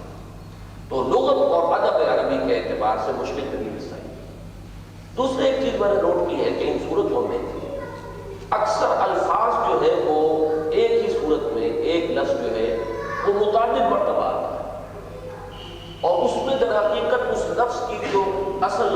اس کا باطن ہے اس کی طرف توجہ دلانا جو ہے وہ پیش نظر ہوتا ہے کہ لفظ ذرا بدلی ہوئی شکل میں، ابھی اس کی میں مثال دوں گا۔ اس وقت صرف ذہن اس لیے منتقل ہو گیا کہ منتہا، اب سدرۃ المنتہا کا لفظ وَلَقَدْ رَآهُ نَزْلَةً أُخْرَىٰ عِندَ سِدْرَةِ الْمُنتَهَىٰ إِذْ يَغْشَى السِّدْرَةَ مَا يَغْشَىٰ۔ یہاں پہ وہ لفظ دوبارہ آتا ہے وَإِنَّ إِلَىٰ رَبِّكَ الْمُنتَهَىٰ، اور یقیناً تیرے رب ہی کی طرف ہے۔ اب اس کا ترجمہ بڑا مشکل ہے اردو میں، آخری پہنچ، تمہاری آخر کار، تمہاری پیشی، یہ بھی اس کا مفہوم ہو جائے گا کہ سب کو بالآخر وہیں پہنچنا ہے۔ ان الی ربک الرجعی، جیسے کہ کہا گیا ہے سورہ علق میں، گویا کہ ان الی ربک المنتہی کا مفہوم ہو۔ پھر اس کے اندر یہ مفہوم بھی ہے کہ علم کا منتہا، کیونکہ اس سے پہلے آ چکا ہے ذالک مبلغہم من العلم، ان لوگوں کے علم کی رسائی نہیں کرتی۔ علم حقیقی کا منتہا اللہ کی ذات ہے، علم کامل، علم یقینی، علم حقیقی وہ تو وہی ہوگا جو ذات باری تعالیٰ سے ہمیں اس کا کہ فیضان اس وحی کے ذریعے سے حاصل ہو رہا ہے۔ باقی جو ہمارے اٹکل پچو خیالات ہیں، حکما کی حکمتیں ہو، فلاسفہ کے فلسفے ہو، یہ ساری چیزیں جو ہے ان میں سے کسی چیز کو ہم یقینی نہیں کہہ سکتے۔ جو سائنٹیفک ہمارے پاس علوم ہے ایک محدود دائرے میں ہم انہیں یقینی کہہ سکتے ہیں، ویریفائبل فیکٹس ہیں، لیکن یہ کہ آپ کو معلوم ہے کہ ان میں سے بھی ہر چیز وہ ہے کہ آخر میں جا کر ہم کچھ کو کہہ سکتے ہیں کہ کیا مشکلات ہے۔ اب ہمیں کچھ معلوم نہیں زندگی کسے کہتے ہیں، آج تک پتہ نہیں، ہمیں کچھ معلوم نہیں نیند کیسے آتی ہے، آج بھی معلوم نہیں۔ ہمارے دماغ کے کس جگہ پر وہ بٹن ہے، سوئچ ہے جس کو آف کر دے تو آدمی سو جائے اور جس کو آن کرے تو آدمی جاگ جائے، کہاں کس چیز سے متعلق ہے نیند، پوری فزیولوجی پڑھ جائیں گے، پورے اس کے جو جتنے بھی اب تک انسان کی معلومات ہے کھگال جائے، کچھ پتہ نہیں کہ زندگی جو ہے ہمارے اس وجود سے وہ کس طریقے سے متعلق ہے، کس عضو سے متعلق ہے بنیادی طور پر، یہ کچھ ہے۔ تو ان میں بھی اصل میں ایک محدود دائرے کے اندر تو یقینیات موجود ہیں، لیکن کسی شے کی کبھی جو آخری بات جو ہے وہاں پہ جا کے پھر وہی کچھ اٹکل پچو والی باتیں ہو جاتی ہیں۔ علم یقین جس کو کہا جائے، علم الیقین، وہ تو ان الی ربک المنتہی، اس کے لیے تو در حقیقت اللہ کی ذات ہی ہے جو منتہا ہے۔ اب اس سے آگے جو اللہ تعالیٰ کی شان بیان ہو رہی ہے، اس کی قدرت، اس کی اس کائنات کے اندر اس کی تدبیر، جس طریقے سے کہ وہ اس کائنات میں تصرف کر رہا ہے، وَأَنَّهُ هُوَ أَضْحَكَ وَأَبْكَىٰ وَأَنَّهُ هُوَ أَمَاتَ وَأَحْيَا وَأَنَّهُ خَلَقَ الزَّوْجَيْنِ الذَّكَرَ وَالْأُنثَىٰ مِن نُطْفَةٍ إِذَا تُمْنَىٰ وَأَنَّ عَلَيْهِ النَّشْأَةَ الْأُخْرَىٰ وَأَنَّهُ هُوَ أَغْنَىٰ وَأَقْنَىٰ وَأَنَّهُ هُوَ رَبُّ الشِّعْرَىٰ وَأَنَّهُ أَهْلَكَ عَادًا الْأُولَىٰ وَثَمُودَ فَمَا أَبْقَىٰ۔ اب یہ اللہ تعالیٰ کی وہ جو شان ہے، اس کی قدرت کی شان، اس کے فیصلے کی تنفیذ کا جو اختیار ہے، اس کی خلاقی کی شان، ان کا طرف اشارہ کیا جا رہا ہے۔ اور اس میں در حقیقت نفی کس چیز کی ہو رہی ہے؟ شرک۔ اس لیے کہ عام طور پر دنیا میں مشرکانہ اوہام جو ہے وہ تجزیہ کریں گے تو جو مختلف مظاہر ہمیں نظر آتے ہیں، لوگوں نے ان کے لیے مختلف دیوی یا دیوتا تجویز کر دی ہے۔ بلندی کا دیوتا کوئی اور ہے، پستی کا دیوتا کوئی اور ہے، آسمان کے دیوتا کچھ اور ہے، زمین کے دیوتا کچھ اور ہے۔ یہ جو ہمیں تضادات نظر آتے ہیں، دولت دینے والا کوئی اور ہے اور کسی کے اوپر کوئی عذاب بھیج دینے والا کوئی اور ہے، تو یہ مختلف چیزوں کو، مختلف مذاہب کو، مختلف دیویوں دیوتاؤں کی طرف منسوخ کیا جاتا ہے۔ یہاں جو انداز ہے اس میں در حقیقت اس کی یہ کہ وہی ہنساتا ہے اور وہی رلاتا ہے، وہی دیتا ہے وہی چھینتا ہے، عزت دیتا ہے تو وہ دیتا ہے، اگر عزت کسی سے سلب کرتا ہے تو کوئی سلب کر دیتا ہے۔ قل اللہم مالک الملک تؤتی الملک من تشاء وتنزع الملک ممن تشاء وتعز من تشاء وتذل من تشاء بیدک الخیر انک علی کل شیء قدیر تولج اللیل فی النہار وتولج النہار فی اللیل۔ یہ نہیں ہے کہ رات کا دیوتا کوئی اور ہو، دن کا دیوتا کوئی اور ہو، رات سورج کو طلوع کرنے والا کوئی اور ہو، اس کو غروب کرنے والا کوئی اور ہو، دولت دینے والا کوئی اور ہو، چھین لینے والا کوئی اور ہو۔ آپ کو معلوم ہے ہندی مائتھولوجی میں کریٹر اور ہے، سسٹینر اور ہے، ڈسٹرائر اور ہے، یہ تصنیف سے کہنے چلی آتی۔ لیکن یہ کہ قرآن مجید اس طرح کا جو مضمون آ رہا ہے، اس میں فلو ہے، اس میں ایک ادبیت ہے، فصاحت ہے، بلاغت ہے، اس میں ذرا بھی کوئی احساس ہوگا، دو چیزیں اگر موجود ہوگی وہ بہہ جائے گا۔ اگر اس میں ادبیت کا کوئی ذوق ہے، لغت کا، ادب کا، فصاحت کا، بلاغت کا کوئی ذوق ہے، تو ایک تو یہ کہ اس کے اندر وہ بہے گا، دوسرا یہ کہ اس کے اپنے اندر اس کی فطرت سلیمہ کی اگر کوئی رونق اگر باقی ہے تو وہ لبیک کہے گی کہ دیکھنا تقریر کی لذت میں جو اس نے کہا، میں نے یہ جانا کہ گویا یہ بھی میرے دل میں۔ تو یہ دونوں چیزیں ہیں اصل میں اس صورت کے آخر میں، جیسا کہ میں نے آپ کو بتایا، یہی وہ بہاؤ ہے مضامین کا کہ جس کے نتیجے میں یہ صورت پیدا ہوئی کہ یہ صورت حضور نے ایک مجمع میں پڑھی، اور یہ میں ابتدا میں آپ کو بتا چکا ہوں کہ یہ پہلی صورت ہے جو اس طرح ایک مجمع عام میں حضور نے پڑھ کر سنائی اور پوری کی پوری سنائی، اور یہ کہ وہ لوگ انتہائی مخالف ہونے کے باوجود کہیں انٹرپٹ نہیں کر سکے، مبہوت ہو کر رہ گئے، اس لیے کہ وہ تو شور مچانا چاہیے تھا انہیں، جیسے کہ ابو لہب نے پہلے ہی جب حضور نے پہلی مرتبہ تقریر کی ہے، واز فرمایا، انٹرپٹ کر دیا، دمبل لگا لے ہاتھا جمع کرا، تمہارے لیے ہلاکت اور بربادی ہو، کیا ہمیں اس کام کرنے کے بعد ہو؟ لیکن اس سورہ مبارکہ کے اندر جو ذوق ہے، جو اس کا فلو ہے، جو اس کی فصاحت اور بلاغت ہے، جو اس کے اندر ادبیت کی چاشنی ہے، ایک تو وہ چیز، دوسرے یہ کہ اس نے ان کے اندر فطرت کے جو چھپے ہوئے دار ہیں انہیں چھیڑا۔ یہ چیز صرف فصاحت اور بلاغت کی نہ سمجھیے، اس لیے کہ اگر یہی بات آپ کے سامنے رہے گی تو یہ در حقیقت ما قدر اللہ حق قدرہ کے مطابق یہ قرآن کی ناقدری ہوگی کہ صرف فصاحت اور بلاغت کے بہاؤ میں قرآن بہا کرتے گئے۔ نہیں، صرف فصاحت اور بلاغت نہیں ہے، صرف ادبیت کی چاشنی نہیں ہے، بلکہ یہ کہ یہ فطرت کے تاروں کو چھیڑنے والی چیز ہے، انسان کے اندر سے اس کی گواہی جو ہے نکلتی ہے برابر، ہاں آپ ٹھیک ہے۔ تو اسی طریقے سے یہاں پر اس کے پڑھنے میں ہو، ذرا سا ترجمہ آتا ہو تو روانی کے ساتھ پڑھنے میں جو اس کا تاثر قائم ہوگا، ترجمے ورجمے میں پھر وہ نہیں رہتا۔ ترجمے میں تو یہ لفظ یہ ہے اور اس لفظ کا یہ مفہوم ہے اور اس کا اصل یہ ہے اور اس کی کا یہاں یہ باب آیا ہے، وہ بات جو ہے وہ زیادہ ایک علمی ایکسرسائز بن جاتی ہے۔ آپ کو قرآن مجید کا تاثر جس کو ہم کہیں گے وہ تو در حقیقت آتا ہے اس کو اس روانی کے ساتھ پڑھنا کہ کوئی ہمارے اور قرآن کے اس وطن کے مابین کوئی حجاب نہ رہے، اور براہ راست جیسے کہ علامہ اقبال نے فرمایا کہ تیرے ضمیر پہ جب تک نہ ہو نزول کتاب، تیرا خوشا ہے نہ راضی نہ صاحب کشاف، یہ براہ راست نزول ہو، ترشح ہو رہا ہو ہمارے ضمیر پر، ہمارے قلوب پر، تو اس کی کیفیت پیدا ہو۔ اسی طریقے سے نوٹ کیجیے کہ قرآن مجید میں اور احادیث میں جو اللہ تعالیٰ کے اسماء آئے ہیں 99 اسماء کی تفصیل بہت سی احادیث میں ہے، کہیں کہیں لفظی فرق بھی ہے مختلف روایات میں، لیکن ان کے بارے میں ایک بات نوٹ کر لیجیے کہ بعض اسماء اللہ تعالیٰ کے وہ ہیں جن کو علیحدہ ایک اسم کو لینا یا اس کا ذکر کرنا جائز نہیں ہے، مطلب یا معز ہو یا مذل ہو، یہ دونوں ساتھ آنا چاہیے، دیکھیں تصویر میں یہ دو رخ ہیں، یا قابض ہو یا باسط ہو، قابض قبض کرنے والا، باسط کھولنے والا، معز اور مذل، اور اسی طریقے سے رافع اور خافض، گرانے والا اٹھانے والا، عزت دینے والا ذلت دینے، یہ ہے کہ دو جوڑوں کی شکل، اور وہی جوڑوں والا انداز ہے انہو ہوا اضحک وابکا، اور یہ کہ وہی ہے جو ہنساتا ہے اور رلاتا ہے، وانہو ہوا امات واحیا، اس میں بھی جو زور ہے نا ہوا کی تکرار سے، انہو ہوا امات واحیا، اور یہ کہ وہی ہے وہ یہ جو مارتا ہے اور جلاتا ہے، کوئی دو خدا نہیں ہے، زندہ رکھنے والا کوئی اور مارنے والا کوئی اور، وَأَنَّهُ خَلَقَ الزَّوْجَيْنِ الذَّكَرَ وَالْأُنثَىٰ، وہی ہے کہ جس نے نر اور مادہ پیدا کیے، جوڑے بنائے، من نطفۃ اذا تمنى، نطفۃ یہاں نکرہ کی شکل میں ایک بوند سے جو کہ جب کہ وہ ٹپکائی ہوتا ہے،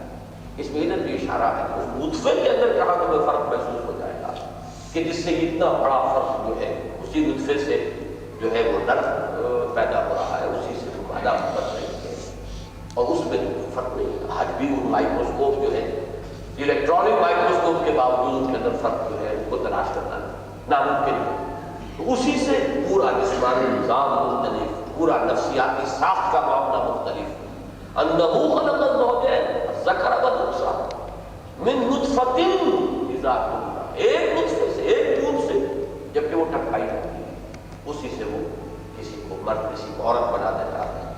وَأَنَّ عَلَيْهِ النَّشْأَةَ الْأُخْرَىٰ، اور یہ کہ اسی کے ذمے ہے دوبارہ اٹھانا، ایک اور بار اٹھانا، نشا اٹھنا، انشاء اٹھانا، اسی لیے انشاء کہتے ہیں کمپوزیشن کو، ایک خیال ہے آپ اسے لکھنے بیٹھتے ہیں، یہ لفظ منشی جو ہمارے ہاں اب تو استعمال نہیں ہوتا، اسی زمانے میں یہ ایک بڑا یعنی مدح کا اور ستائش کا لفظ ہوتا تھا، منشی، فلاں منشی، کہ بہت ہی جو شخص واقع ہے، آج کل بھی آپ کو معلوم ہے دفتری اصطلاح میں بہت اچھی ڈرافٹنگ کرنے والا جو ہوتا ہے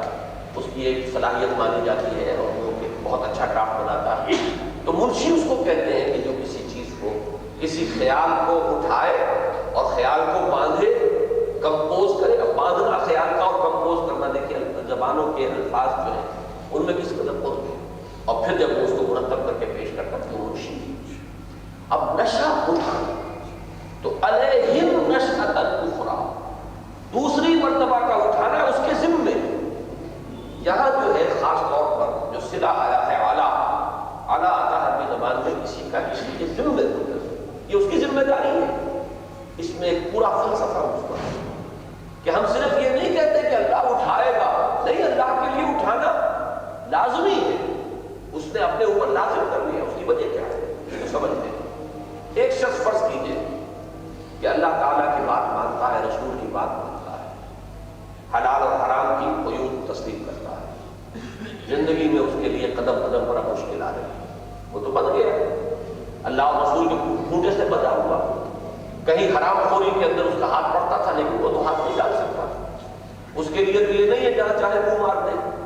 اب وہ شخص جو پابند ہو کر زندگی بسر کر رہا ہے اور اس دنیا میں اپنی اس پابندی کی وجہ سے نقصان برداشت کر رہا ہے، کیا لازم نہیں ہے کہ اس کو دوبارہ اٹھا کر اور کمپنسیٹ کیا جائے، اس کو بدلہ دیا جائے؟ اگر نہ اٹھایا جائے دوبارہ اور زندگی دوبارہ نہ ہو تو پھر تو یہ گھاٹے کا سودا ہے، پھر تو وہ مظلوم ہے، پھر وہ نقصان دے رہا ہے۔ اس لیے قرآن مجید میں کئی جگہ یہ مضمون آیا ہے کہ اللہ تعالیٰ کے ذمے ہے یہ، اور یہ رحمت کا تقاضا ہے اس کا کہ وہ انسانوں کو دوبارہ اٹھائے، کہ اللہ تعالیٰ کی رحمت کا لازم ہے، ورنہ تو اللہ تعالیٰ کے اوپر الزام آئے گا، ظلم کا الزام آئے گا کہ جو لوگ اسی نے ہمارے دل میں ڈالی ہے نا نیکی اور بدی کی جو ایک پہچان ہے، اب اس نیکی اور بدی کی پہچان، اندر کی پکار کو، اپنے ضمیر کی پکار کو کوئی تو لبیک کہہ رہا ہے، کوئی نظر انداز کر رہا ہے، جو لبیک کہہ رہا ہے اس کے لیے قدم قدم پر رکاوٹ ہے، اس کا ضمیر اسے روکتا ہے، جو اس کو اگنور کر رہا ہے وہ عیش کر رہا ہے، پڑھتا چلا جا رہا ہے، اس کے لیے کوئی رکاوٹ ہی نہیں، جدھر چاہے وہ مارے، بائیکوں پر بائیکوں۔ اب یہ جو اللہ نے رکھی کہ اس نے ہمارے اندر نیک بدی کی پہچان رکھی، اب یہ ظلم ہو گیا اگر جو ہمیں جزا نہ ہو، بدلہ نہ ہو، آخرت نہ ہو، دوبارہ کا اٹھنا نہ ہو، اور اس شخص کو پورا پورا جزا نہ ملے، جیسے کہ فرمایا ثم یجزاہ الجزاء الاوفی، پھر اسے پورا پورا بھرپور بدلہ ملے گا۔ اگر یہ نہیں ہوتا تو پھر یہ ظلم، یہ تعدی، پھر ہمارے اندر بھی اگر اس نے یہ لمیٹیشن رکھتی ہے ضمیر کی، اگر ہمارے اندر وہ بیڑیاں جو خود ہمارے اپنے اندر موجود ہے وہ ڈال دی ہمارے پاؤں میں، تو ظلم کیا، پھر تو وہ لوگ دفے میں رہے کہ بابر بیش گوش کی عادت دوبارہ نیش، جو چاہو کماؤ، جو چاہو کھاؤ، جس طرح چاہو عیش کرو، جہاں اگر تمہارے اندر طاقت ہے تو مائنڈ از رائٹ، جس کا خون چوس سکتے ہو چوس لو، جس کے اندر سے تم جو چیز بھی برآمد کر سکتے ہو کر لو، پھر تو وہ جو ہے دفے میں رہے۔ اس لیے در حقیقت رحمت خداوندی کا تقاضا یہ ہے کہ دوبارہ انسان کو اٹھایا جائے اور جزا و سزا کا معاملہ، یہ اللہ کے قہر کا ظہور نہیں ہے، اللہ کے عدل کا اور اس کی رحمت کا۔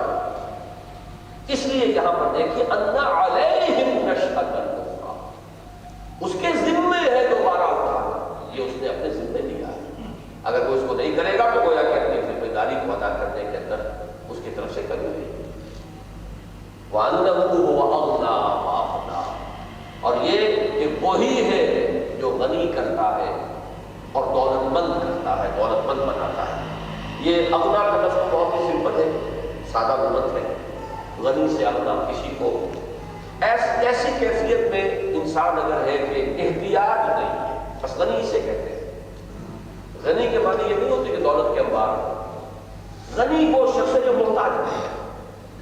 اس لیے کہ احتیاج ہوگی تو کہیں نہ کہیں دستے سوال دراز کرنا پڑے گا، کہیں اپنی عزت نفس کا انسان سودا کرے گا۔ اچھا، اسی لیے حدیث میں آیا ہے الغنا غنا النفس، اصل غنا تو دل کا غنا ہے۔ اگر آپ کے اندر اتنا غنا نفس ہے کہ اگر روکھی سوکھی بھی مل رہی ہے تب بھی آپ اس پر قادر ہیں، صابر ہیں، تو آپ غنی ہیں۔ ہاں، اگر آپ کے پاس ہے لاکھوں اور پھر آپ بھکاری بنے ہوئے ہیں اور دستے سوال دراز کرنے کا فقیر، اس اعتبار سے لفظ غنی کے مفہوم کو سمجھ لیجیے۔ ایسے تو خود حضور صلی اللہ علیہ وسلم نے فرمایا کہ ما قل و کفا خیر مما کثر و القا، کم ہو کفایت کرتا ہے، ضرورت پوری ہو جائے، کسی ضرورت کے لیے کسی کے سامنے دستے سوال دراز کرنا نہ پڑے، کہیں اپنی عزت نفس کا ٹھیلا نہ کرانا پڑے، بس یہ کافی ہے اور یہی بہتر ہے۔ یہ بہتر ہے اس سے جو زیادہ ہو اور غافل کر دے۔ اگر کثرت سے ہے تو آپ پر غفلت والی ہو جائے، کثرت سے کھانے کو ہے، بہت آپ کے پاس سرمایہ ہے، بہت بینک بیلنس ہے، اب اللہ خام خواہ کاہے کو یاد آئے گا۔ اگر وہ چیز ہو کہ آج کی روٹی، اسی لیے عیسائیوں کی جو پریئر ہے لارڈس پریئر، اس میں الفاظ ہے ہماری آج کی روٹی ہمیں عطا فرما، آج کی ضرورت ہماری اللہ کو نہیں فرما، کل آئے گا، tomorrow will take care of itself, کل پھر اللہ سے مانگے کہ ہمیں آج کی روٹی دے، خام خواہ کھٹے بھرنے کی کوئی ضرورت نہیں ہے اور خام خواہ اپنے پاس ذخیرے کرنے کی ضرورت نہیں۔ تو غنا کا لفظ جیسا کہ میں نے عرض کیا یہ تو سمپل ہے، لیکن اقنا کا لفظ جو ہے یہ بڑا مشکل ہے لغت کے اعتبار سے۔ اب اتنا وقت تو میرے پاس نہیں تھا کہ مزید چھان بین کرتا، جتنا تو میں دیکھ سکا۔ تو اقنا کا مفہوم زیادہ تر تو لوگوں نے لیا ہے، قنیہ کہتے ہیں ذخیرہ شدہ دولت ہو۔ اغنا میں تو عرض کر چکا ہوں میں کہ جو ضرورت پوری ہو، احتیاج نہیں ہے، لیکن اب اگر دولت کا انتقال ہونا شروع ہوا، دولت جمع ہونی شروع، سرمایہ بن گیا، جائیداد بن گئی، یہ ہے در حقیقت قنیہ۔ اور قنیہ سے اغنا ہے وہی ہے کہ جو غنی بھی کرتا ہے اور دولت مند بھی بناتا ہے، سرمایہ دار بھی بناتا ہے، یہ تو ہے اکثر کے نزدیک۔ لیکن مولانا شبیر احمد عثمانی رحمۃ اللہ علیہ نے ایک بات لکھی ہے،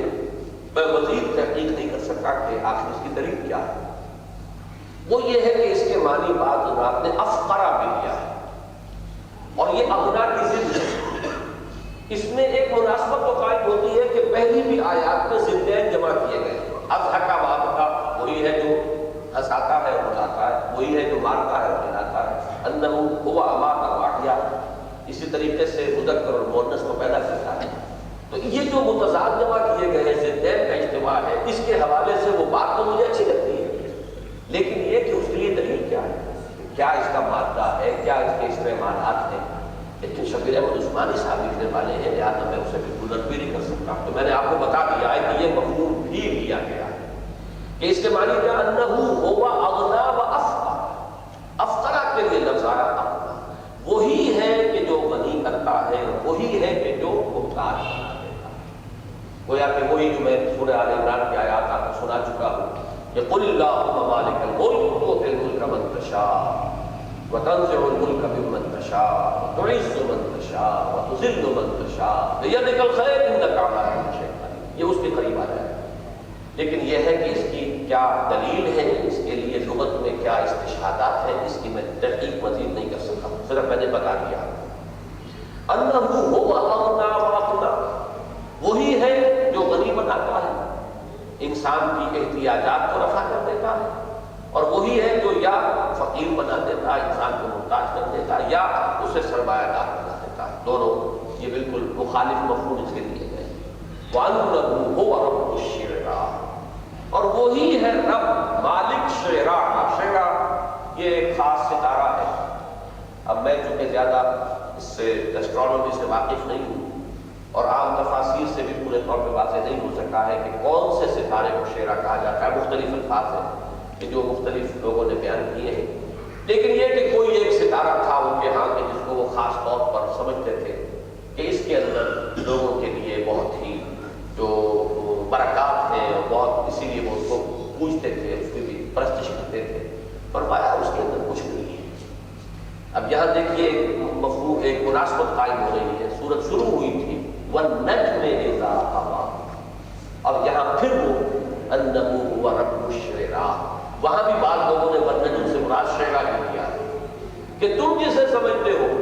کہ یہ تمہاری تقدیر بنانے والا ہے، تمہیں کچھ دینے والا ہے، تمہارے لیے برکتوں والا ہے، کچھ نہیں ہے، وہ تو ڈوب جاتا ہے، غروب ہو جاتا ہے، اس کے اندر کہاں ہے۔ میں نے اقبال کا شعر بھی آپ کو سنایا تھا کہ اسی اعتبار سے کہ ستارہ کیا میری تقدیر کی خبر دے گا، وہ خود فراخی افلاک میں ہے خار و زبور۔ اسی طریقے سے جہاں ستارہ شناسی کی نفیس شعر میں ہوگی، اسی طرح ان ستاروں میں کون سی طاقت رکھی ہے، ان میں نہ کوئی نبوست ہے، نہ ان کے اندر کوئی برکات ہے، وہ تو جو بھی کچھ ہے اللہ کی طرف سے ہے۔ ان القدر خیرہ و شرہ من اللہ تعالی، تقدیر کا خیر اور شر جو بھی ہے وہ تو اللہ تعالیٰ ہی کی طرف سے ہے، اللہ ہی کا فیصلہ ہے۔ کسی کو دیتا ہے تو وہ دیتا ہے، کسی سے چھینتا ہے تو وہ چھینتا ہے، عزت دیتا ہے تو وہ دیتا ہے، اور کسی کو رسوا کر دیتا ہے تو وہ کرتا ہے، کسی کو حکومت بخشتا ہے تو وہ بخشتا ہے، اور کسی کو اگر زوال سے دو چار فرماتا ہے تو وہ فرماتا ہے۔ ساری قدرت اس کی، فعال حقیقی اور مؤثر حقیقی تو وہی۔ وَأَنَّهُ هُوَ رَبُّ الشِّعْرَىٰ، رب کے لفظ میں بھی اگرچہ عام طور پر اس کا جو مفہوم ہمارے ہاں عام ہو چکا ہے وہ یہ ہے تربیت دینے والا، پروردگار، پالنہار، لیکن واقعہ یہ ہے کہ رب کے مفہوم میں جو چیز غالب ہے وہ ہے مالک۔ رب الدار، گھر کا مالک، رب المال، مال کا مالک۔ اگر کہیں پر مزاربت ہو رہی ہے تو رب المال ہے، اور لکھا کہ جو مزارب ہے جو محنت کرنے والا ہے، تو رب کا لفظ جو ہے اس میں ملکیت اور مختار مطلق ہونا، یہ ہے اس کا اصل جو مفہوم ہے۔ اب ظاہر بات ہے کہ جو ہستی کسی شے کی مالک ہوگی وہ اس کی ترقی میں بھی کوشاں ہوگی،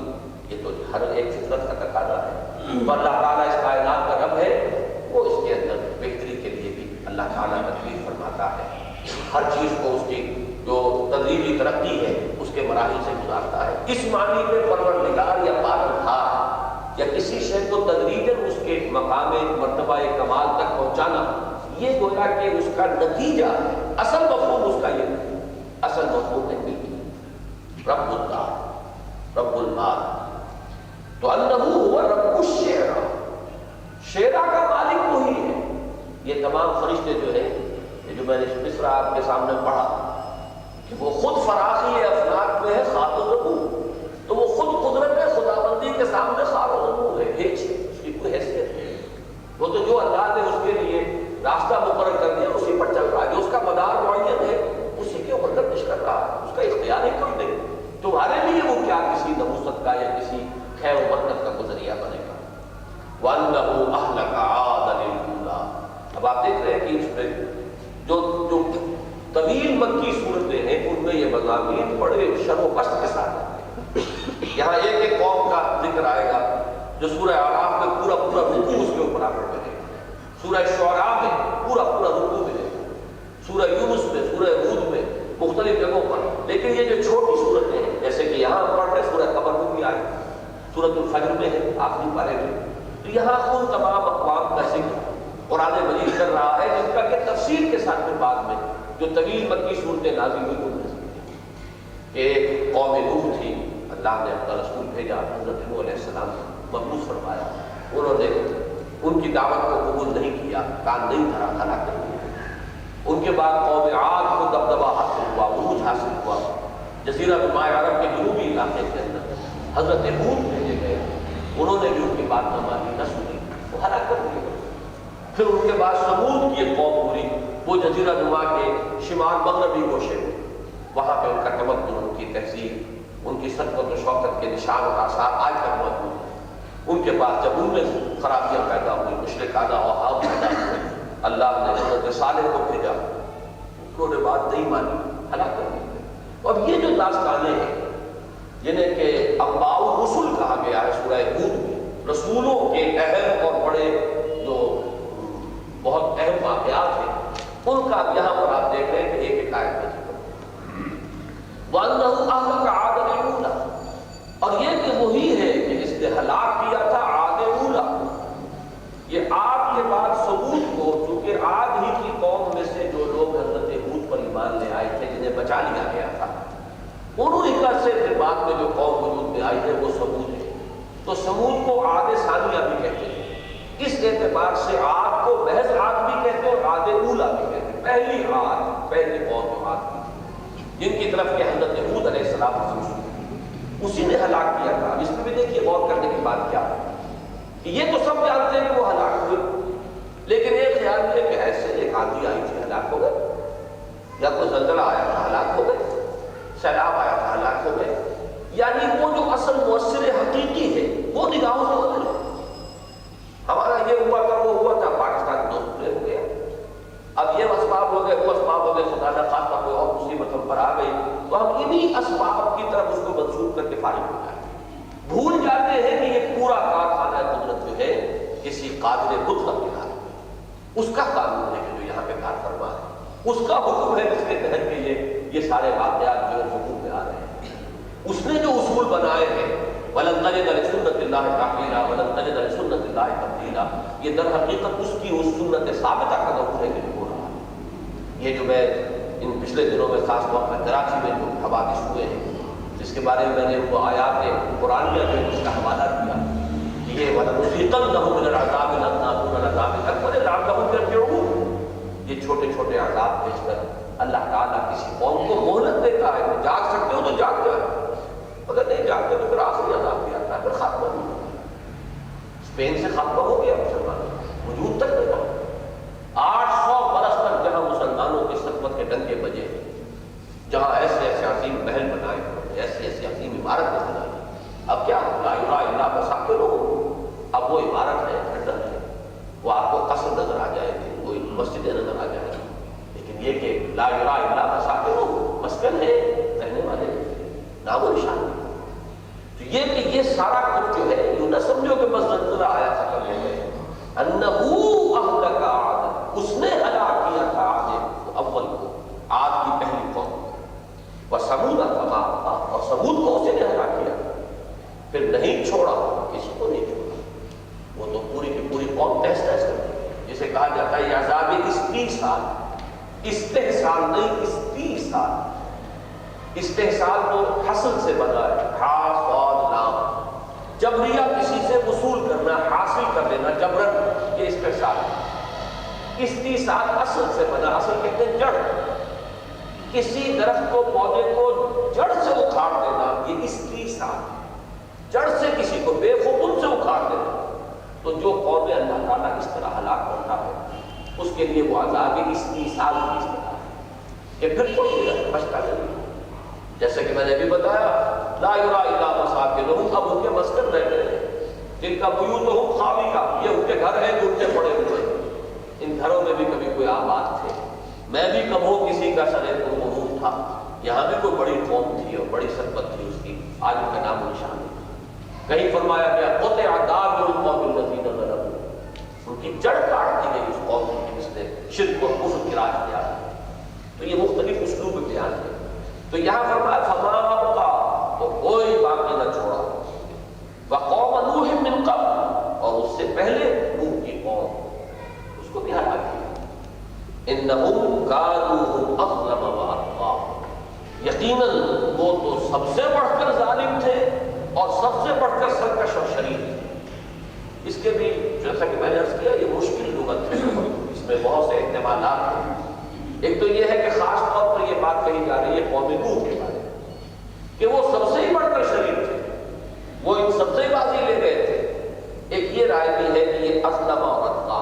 بہت زیادہ ظلم کرنے والے، بہت زیادہ شرک میں مبتلا ہونے والے، بہت زیادہ سرکش اور شریر، یہ ان تینوں قوموں کو کہا جاتا ہے کہ اس نے عاد اولیٰ کو ہلاک کیا، اس نے ثمود کو ہلاک کیا، ان سے پہلے قوم نوح کو ہلاک کیا، اور یہ سب کے سب انہم کانوا هم اظلم واطغى، یہ سب کے سب ظالم بھی تھے۔ اور یہ ظلم کا لفظ اکثر و بیشتر میں نے بارہا بیان کیا ہے، قرآن مجید میں شرک کے لیا ہے، ان الشرک لظلم عظیم، سب سے بڑا شرک جو ہے اس کائنات میں، سب سے بڑا ظلم وہ شرک ہے۔ اس لیے کہ ظلم کہتے ہیں وہ شے فی غیر محلہ، کسی شے کو اس کے اصل مقام سے ہٹا دینا۔ شرک میں دو شکلیں لازمن ہوگی، یا تو مخلوقات میں سے کسی کو اٹھا کر اللہ کے برابر اٹھایا جائے گا، وہ بھی اپنے مقام سے ہٹا دیا، یا اللہ کو گرا کر مخلوقات کی صف میں لایا جائے گا، یہ بھی اللہ کو اس کے اپنے اصل مقام سے ہٹا دیا۔ اس کے بغیر شرک ہو ہی نہیں سکتا،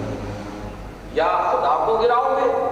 یا مخلوقات میں سے کسی کو اٹھاؤ گے، اس کے بغیر شرک کا کوئی امکان نہیں۔ لہذا ظلم کا لفظ جو ہے صحیح ترین جو ہے اس کے لیے شرک کے لیے موضوع ترین لفظ ہے، اور سب سے بڑا ظلم ہے کافی تو یہ کہ ظلم ہم اپنے نفس پر بھی کرتے ہیں، اپنی جان پر کرتے ہیں، ایک دوسرے پر ظلم کرتے ہیں۔ لا تظلموا ولا تظالموا، نہ ظلم کرو اور نہ آپس میں ایک دوسرے پر ظلم کرو۔ لیکن یہ کہ ایک ظلم جو سب سے بڑا ظلم ہے، ان الشرک لظلم عظیم، وہ شرک ہے، اور عام طور پر یہ لفظ جب آتا ہے تو شرک کے معنی تو انہم کانوا هم اظلم واطغى۔ ویسے میری اپنی ذاتی رائے ہے وہ یہ ہے کہ یہ قوم نوح کے بارے میں بھی ہے تعین کے ساتھ، اس سے مضمون بہت نکھرتا ہے، لفظ جو ہے وہ زیادہ منطبق معلوم ہوتے ہیں کہ عاد کو ہلاک کیا، پھر ثمود کو ہلاک کیا، کسی کو باقی نہیں چھوڑا، اور ان سے پہلے قوم نوح کو ہلاک کیا تھا، اور وہ تو سب سے ہی بڑھ کر شریر اور سب سے ہی زیادہ شرک میں بڑھ جانے والے۔ تو اس میں جو ہے اس کی عبارت کے ساتھ زیادہ ایک مطابقت، مضمون کا فلو جو ہے، اس کا بہاؤ، اس کا سیاق و سباق زیادہ صحیح جو ہے اپنی جگہ پر بیٹھتا ہے۔ وَالْمُؤْتَفِكَةَ أَهْوَىٰ، اور مؤتفقہ کہتے ہیں کہ جو الٹی ہوئی بستیاں، تل پٹ کر دی جانے والی بستیاں، یہ اللہ تعالیٰ کی طرف سے قوموں پر جو عذاب آئے ہیں مختلف شکلوں میں آئے ہیں، جیسے کہ حضرت نوح علیہ السلام کی قوم کو غرق کر دیا، آل فرعون کو، لشکر کو، فرعون کو وہ بھی غرق کیا گیا، لیکن وہ قوم اپنی جگہ پر غرق ہوئی، یہ لا کر سمندر میں ڈبوئے گئے۔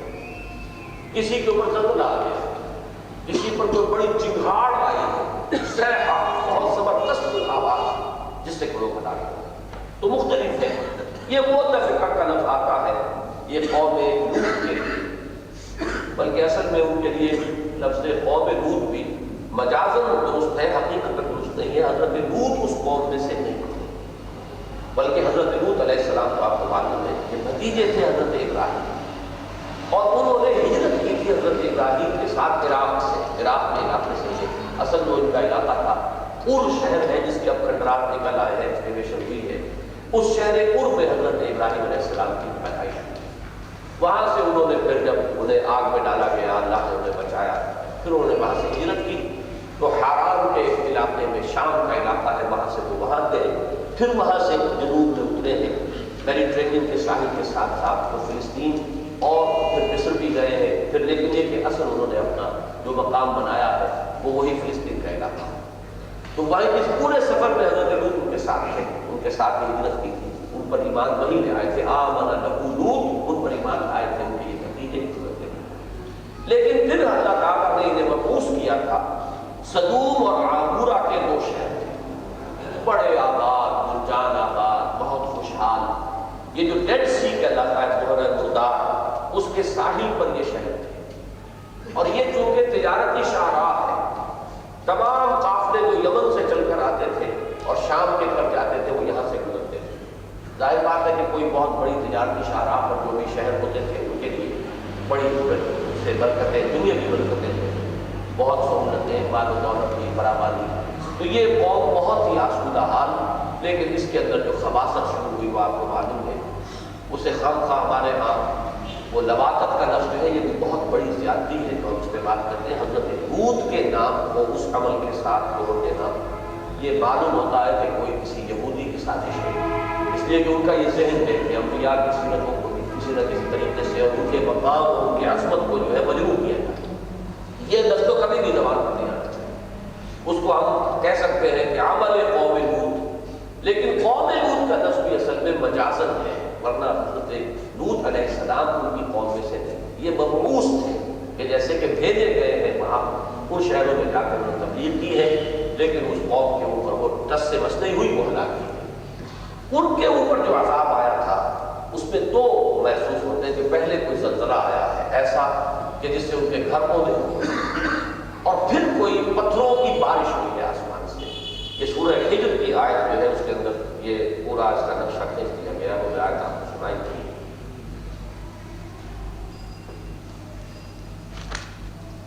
آپ اس بات بھی سناتے تھے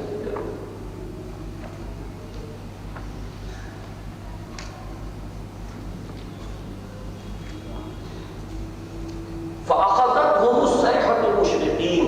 فَجَعَلْنَا عَالِيَهَا سَافِلَهَا وَأَمْطَرْنَا عَلَيْهِمْ حِجَارَةً مِّن سِجِّيلٍ۔ ایک تو یہ کہ سب سے پہلے جو صبح کے وقت تھی، جیسے ہی صبح ہوئی ہے، اشراق جسے کہتے ہیں، تو ایک بڑی زبردست چنگھاڑ آئی ہے، ایک آواز، اور اس آواز کے اندر بڑی قوت ہوتی ہے،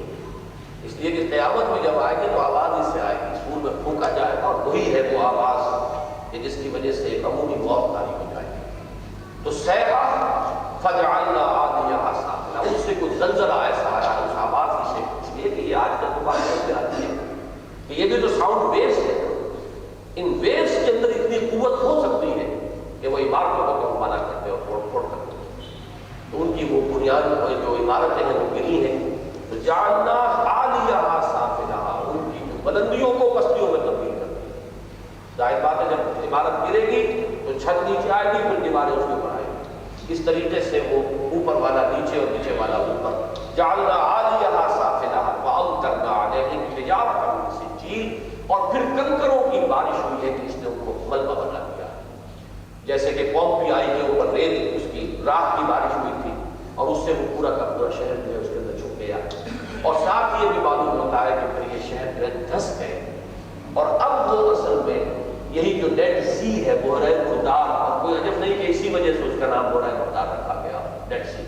اب اس کے اندر یہ اس کے اندر دھس چکے ہوئے ہیں، ان کے کوئی اب کھنڈرات کہیں نہیں ملتے، جیسے کہ قوم ثمود کے کھنڈر موجود ہیں، لیکن یہ کہ قوم لوط کے یہ جو شہر تھے عامورہ اور صدوم کے تو کھنڈرات بھی موجود ہیں۔ تو فرمایا فَالْمُؤْتَفِكَةَ أَهْوَىٰ، اور ان الٹ ڈالے والی بستیوں کو اس نے تلپٹ کر دیا یا پٹخ دیا۔ اب یہاں بھی دیکھیے احوا کا لفظ آیا، وَالنَّجْمِ إِذَا، ہوا سے ہم چلے تھے، اور میں نے اس وقت بھی عرض کیا تھا کہ ہوا کے ماضی سے مضارع دو بنتے ہیں، ہوا یہوا اور ہوا یہوی۔ یا ہوا یہوی کے معنی ہے کسی نیچے گرنا، مائل ہو جانا، زائل ہو جانا، ڈوب جانا۔ وَالنَّجْمِ إِذَا ہوا گواہ ہے ستارہ جب کہ ڈوبے اور غروب ہو جائے، اور ہوا یہوا کے معنی ہے خواہش نفس، کوئی نفس نفسانی خواہش جو ہے اس کی پیروی کرنا۔ اب اس ہوا یہوی سے باب افعال ہے یہ احوا، الٹا کر دیا، نیچے کر دیا، پٹک دیا، جیسے کہ محسوس ہوتا ہے کہ کسی شہر کو اٹھا کر پٹک دیا جائے، ایسے وہ عدوم و صدوم اور عامورہ کی بستیاں تھا۔ وَالْمُؤْتَفِكَةَ أَهْوَىٰ، اور ان الٹی ہوئی بستیوں کو پٹک ڈالا، وَغَشَّاهَا وَغَشَّا، پھر اسے ڈھانپ لیا جس چیز نے ڈھانپ لیا۔ یا پھر دیکھیے میں نے عرض کیا تھا کہ الفاظ کی مشابہت اور مناسبت، وہ سدرۃ المنتہا کے ذکر میں آیا تھا، اذ یغشی السدرۃ ما یغشی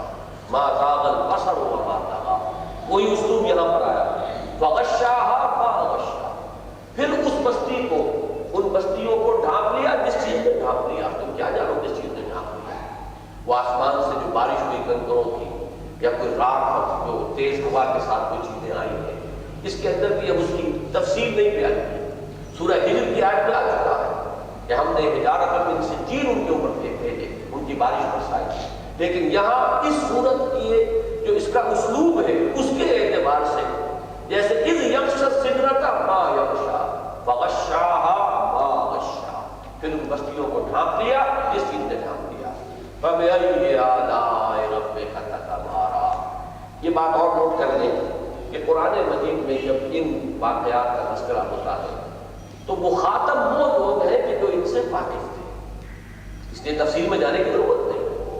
اس لیے کہ یہ ساری عرب کی پرانی تاریخ ہے، اسی لیے قرآن مجید میں اور دور دراز کے چین کے، روم کے حالات بیان کیے ہیں، اس لیے کہ جو اولین مخاطب تھے انہیں پہلے تو تاریخ پڑھانی پڑتی، پہلے جغرافیہ پڑھانا پڑتا، پھر قوم چین کا یا کسی اور کا، کسی ملک کے حالات جو ہیں، یہ نہیں ہے کہ کہیں اور نبی نہیں آئے، یہ نہیں ہے کہ کہیں اور عذاب نہیں آئے، ان سب کا ذکر نہیں کیا، بلکہ صرف ان چیزوں کا ذکر ہے، ان اقوام کا، ان بستیوں کا کہ جو عرب کے قرب و جوار میں گرد و نواح میں تھیں اور اس لیے ان کے علم میں تھی۔ فَبِأَيِّ آلَاءِ رَبِّكَ تَتَمَارَى، تو تم اپنے رب کی کون کون سی نعمتوں کو اور کون کون سی نشانیوں کو، کون کون سی قدرتوں کو جھٹلاؤ گے۔ یہ آلہ کا لفظ جو ہے کہ بہت کثرت کے ساتھ، تکرار کے ساتھ آئے گا سورہ رحمان میں، اس پر تفصیلی بحث وہاں کر لیں گے، لیکن یہاں میں جو اس کے عام مفہوم لیا جاتا ہے اسی کے حوالے سے یہ بیان کر دوں کہ یہ بھی نعمت ہے، قوموں کا ہلاک کرنا بھی نعمت ہے، جیسے میں نے عرض کیا کہ بعض بعد الموت رحمت ہے، یہ نہیں ہے کہ یہ اللہ کے قہر کا بسر ہے، بلکہ اللہ کی رحمت ہے کہ وہ اپنے نیکوکار بندوں کو صلہ دے، اپنے وفاداروں کو کی حوصلہ افزائی فرمائے، انہیں خلافوں سے نوازے، ان پر انعام و اکرام کی بارش کرے، رحمت ہے خدا بندی کے مسئلے بعد الموت۔ اسی طرح جیسے کسی گھر کی صفائی کرنا اس گھر کے حق میں رحمت ہے، ایسے ہی جیسے کسی مریض کا اگر ہاتھ گل گیا ہے تو اس ہاتھ کو کاٹ دینا اس مریض کے حق میں رحمت ہے اور نعمت ہے، ورنہ اس کا پورا جسم جو ہے مسموم ہو جائے گا اور وہ پوری زندگی سے ہاتھ میں بیٹھے گا۔ اسی طرح جو قومیں اس طرح گل سڑ چکی جن میں خیر کا وجود نہ رہے، جن کا یوں کہیے کہ جسے ہم کہتے ہیں کہ فلاں قوم کا تو بیج مارا گیا، اس کا خمیر خراب ہو گیا، جیسے کہ حضرت نوح علیہ السلام نے فرمایا کہ رب لا تذر على الارض من الكافرين ديارا انك ان تذرهم يضلوا عبادك ولا يلدوا الا فاجرا كفارا، پروردگار زمین پر کافروں کے کسی ایک گھر کو بسنا نہ چھوڑ، اس لیے کہ اگر تو انہیں چھوڑ دے گا تو ان کی آئندہ نسل میں سے بھی فاسق اور کافر ہی اٹھیں گے، ان کی نسل بگڑ چکی ہے، ان کی تینت بگڑ چکی ہے، ان کی سرشت بگڑ چکی ہے، ان کی فطرت پست ہو چکی ہے، تو یہ معاملہ زمین کی پیٹھ کو ایسی قوموں سے نجات دے دینا، جیسے کہ آپ کہیں پر دیکھتے ہوں گے کہ کوڑا کرکٹ جمع کیا اور گیس لائٹ دکھائی تو وہ جل رہا، یہ در حقیقت یہ صفائی ہے۔ وَلَوْلَا دَفْعُ اللَّهِ النَّاسَ بَعْضَهُم بِبَعْضٍ لَهُدِّمَتْ صَوَامِعُ وَبِيَعٌ وَصَلَوَاتٌ وَمَسَاجِدُ يُذْكَرُ فِيهَا اسْمُ اللَّهِ كَثِيرًا۔ اللہ تعالیٰ کی رحمت کا ظہور ہے، یہ بھی اللہ تعالیٰ کی نعمت ہے کہ وہ اس دھرتی کو اس طرح کے گلے سڑے بوجھ سے نجات دیتا رہتا ہے۔ فَبِأَيِّ آلَاءِ رَبِّكَ تَتَمَارَى، اس چیز کے بارے میں جب بات کرو گے، هَذَا نَذِيرٌ مِّنَ النُّذُرِ الْأُولَىٰ،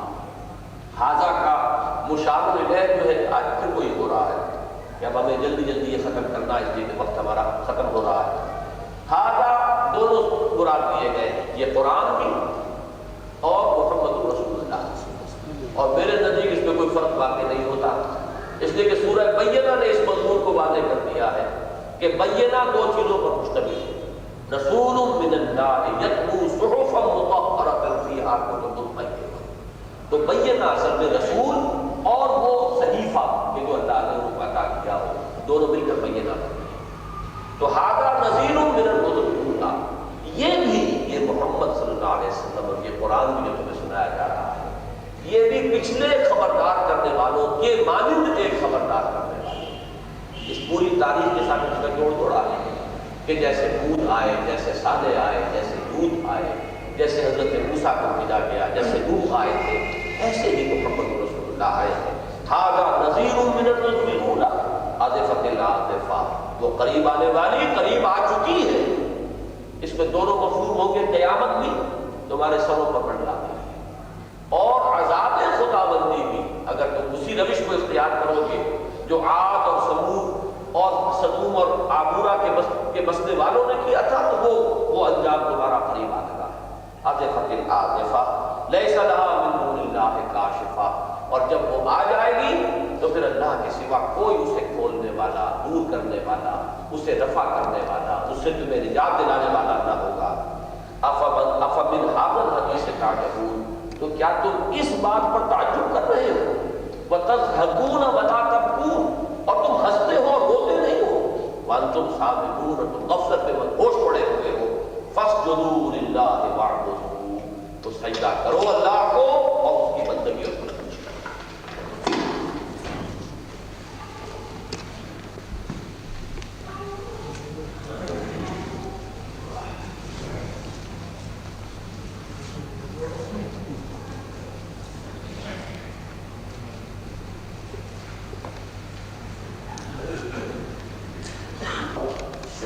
اللہ علیہ وسلم نے جب یہ سورہ مبارکہ ایک مجمع عام میں پڑھ کر سنائی ہے، جو اس کی کیفیات ہوئی، اس کا نتیجہ یہ نکلا ہے کہ سب لوگوں نے سجدہ کیا، اور گویا کہ بے اختیار جسے کہا جائے، شاہ ولی اللہ دہلوی رحمۃ اللہ علیہ نے اس کے لیے ایک بڑا لفظ استعمال کیا ہے، وہی لفظ غاشیہ، جیسے کہ غشاہا و غشا، اللہ کی طرف سے ایک غاشیہ نے انہیں ایسے ڈھانپ لیا کہ بے اختیار ہو کر وہ سجدے میں وہ ایک خاص کیفیت ہے جو ان آیات مبارکہ سے پیدا ہوئی، وہ گویا کہ چھا جانے والی تھی لوگوں کے قلوب و اذہان پر، اور اس کے نتیجے میں وہ سب بے اختیار اللہ کے سامنے سجدے میں پڑ گئے۔ بارک اللہ لی و لکم فی القرآن العظیم و نفعنی و ایاکم بالآیات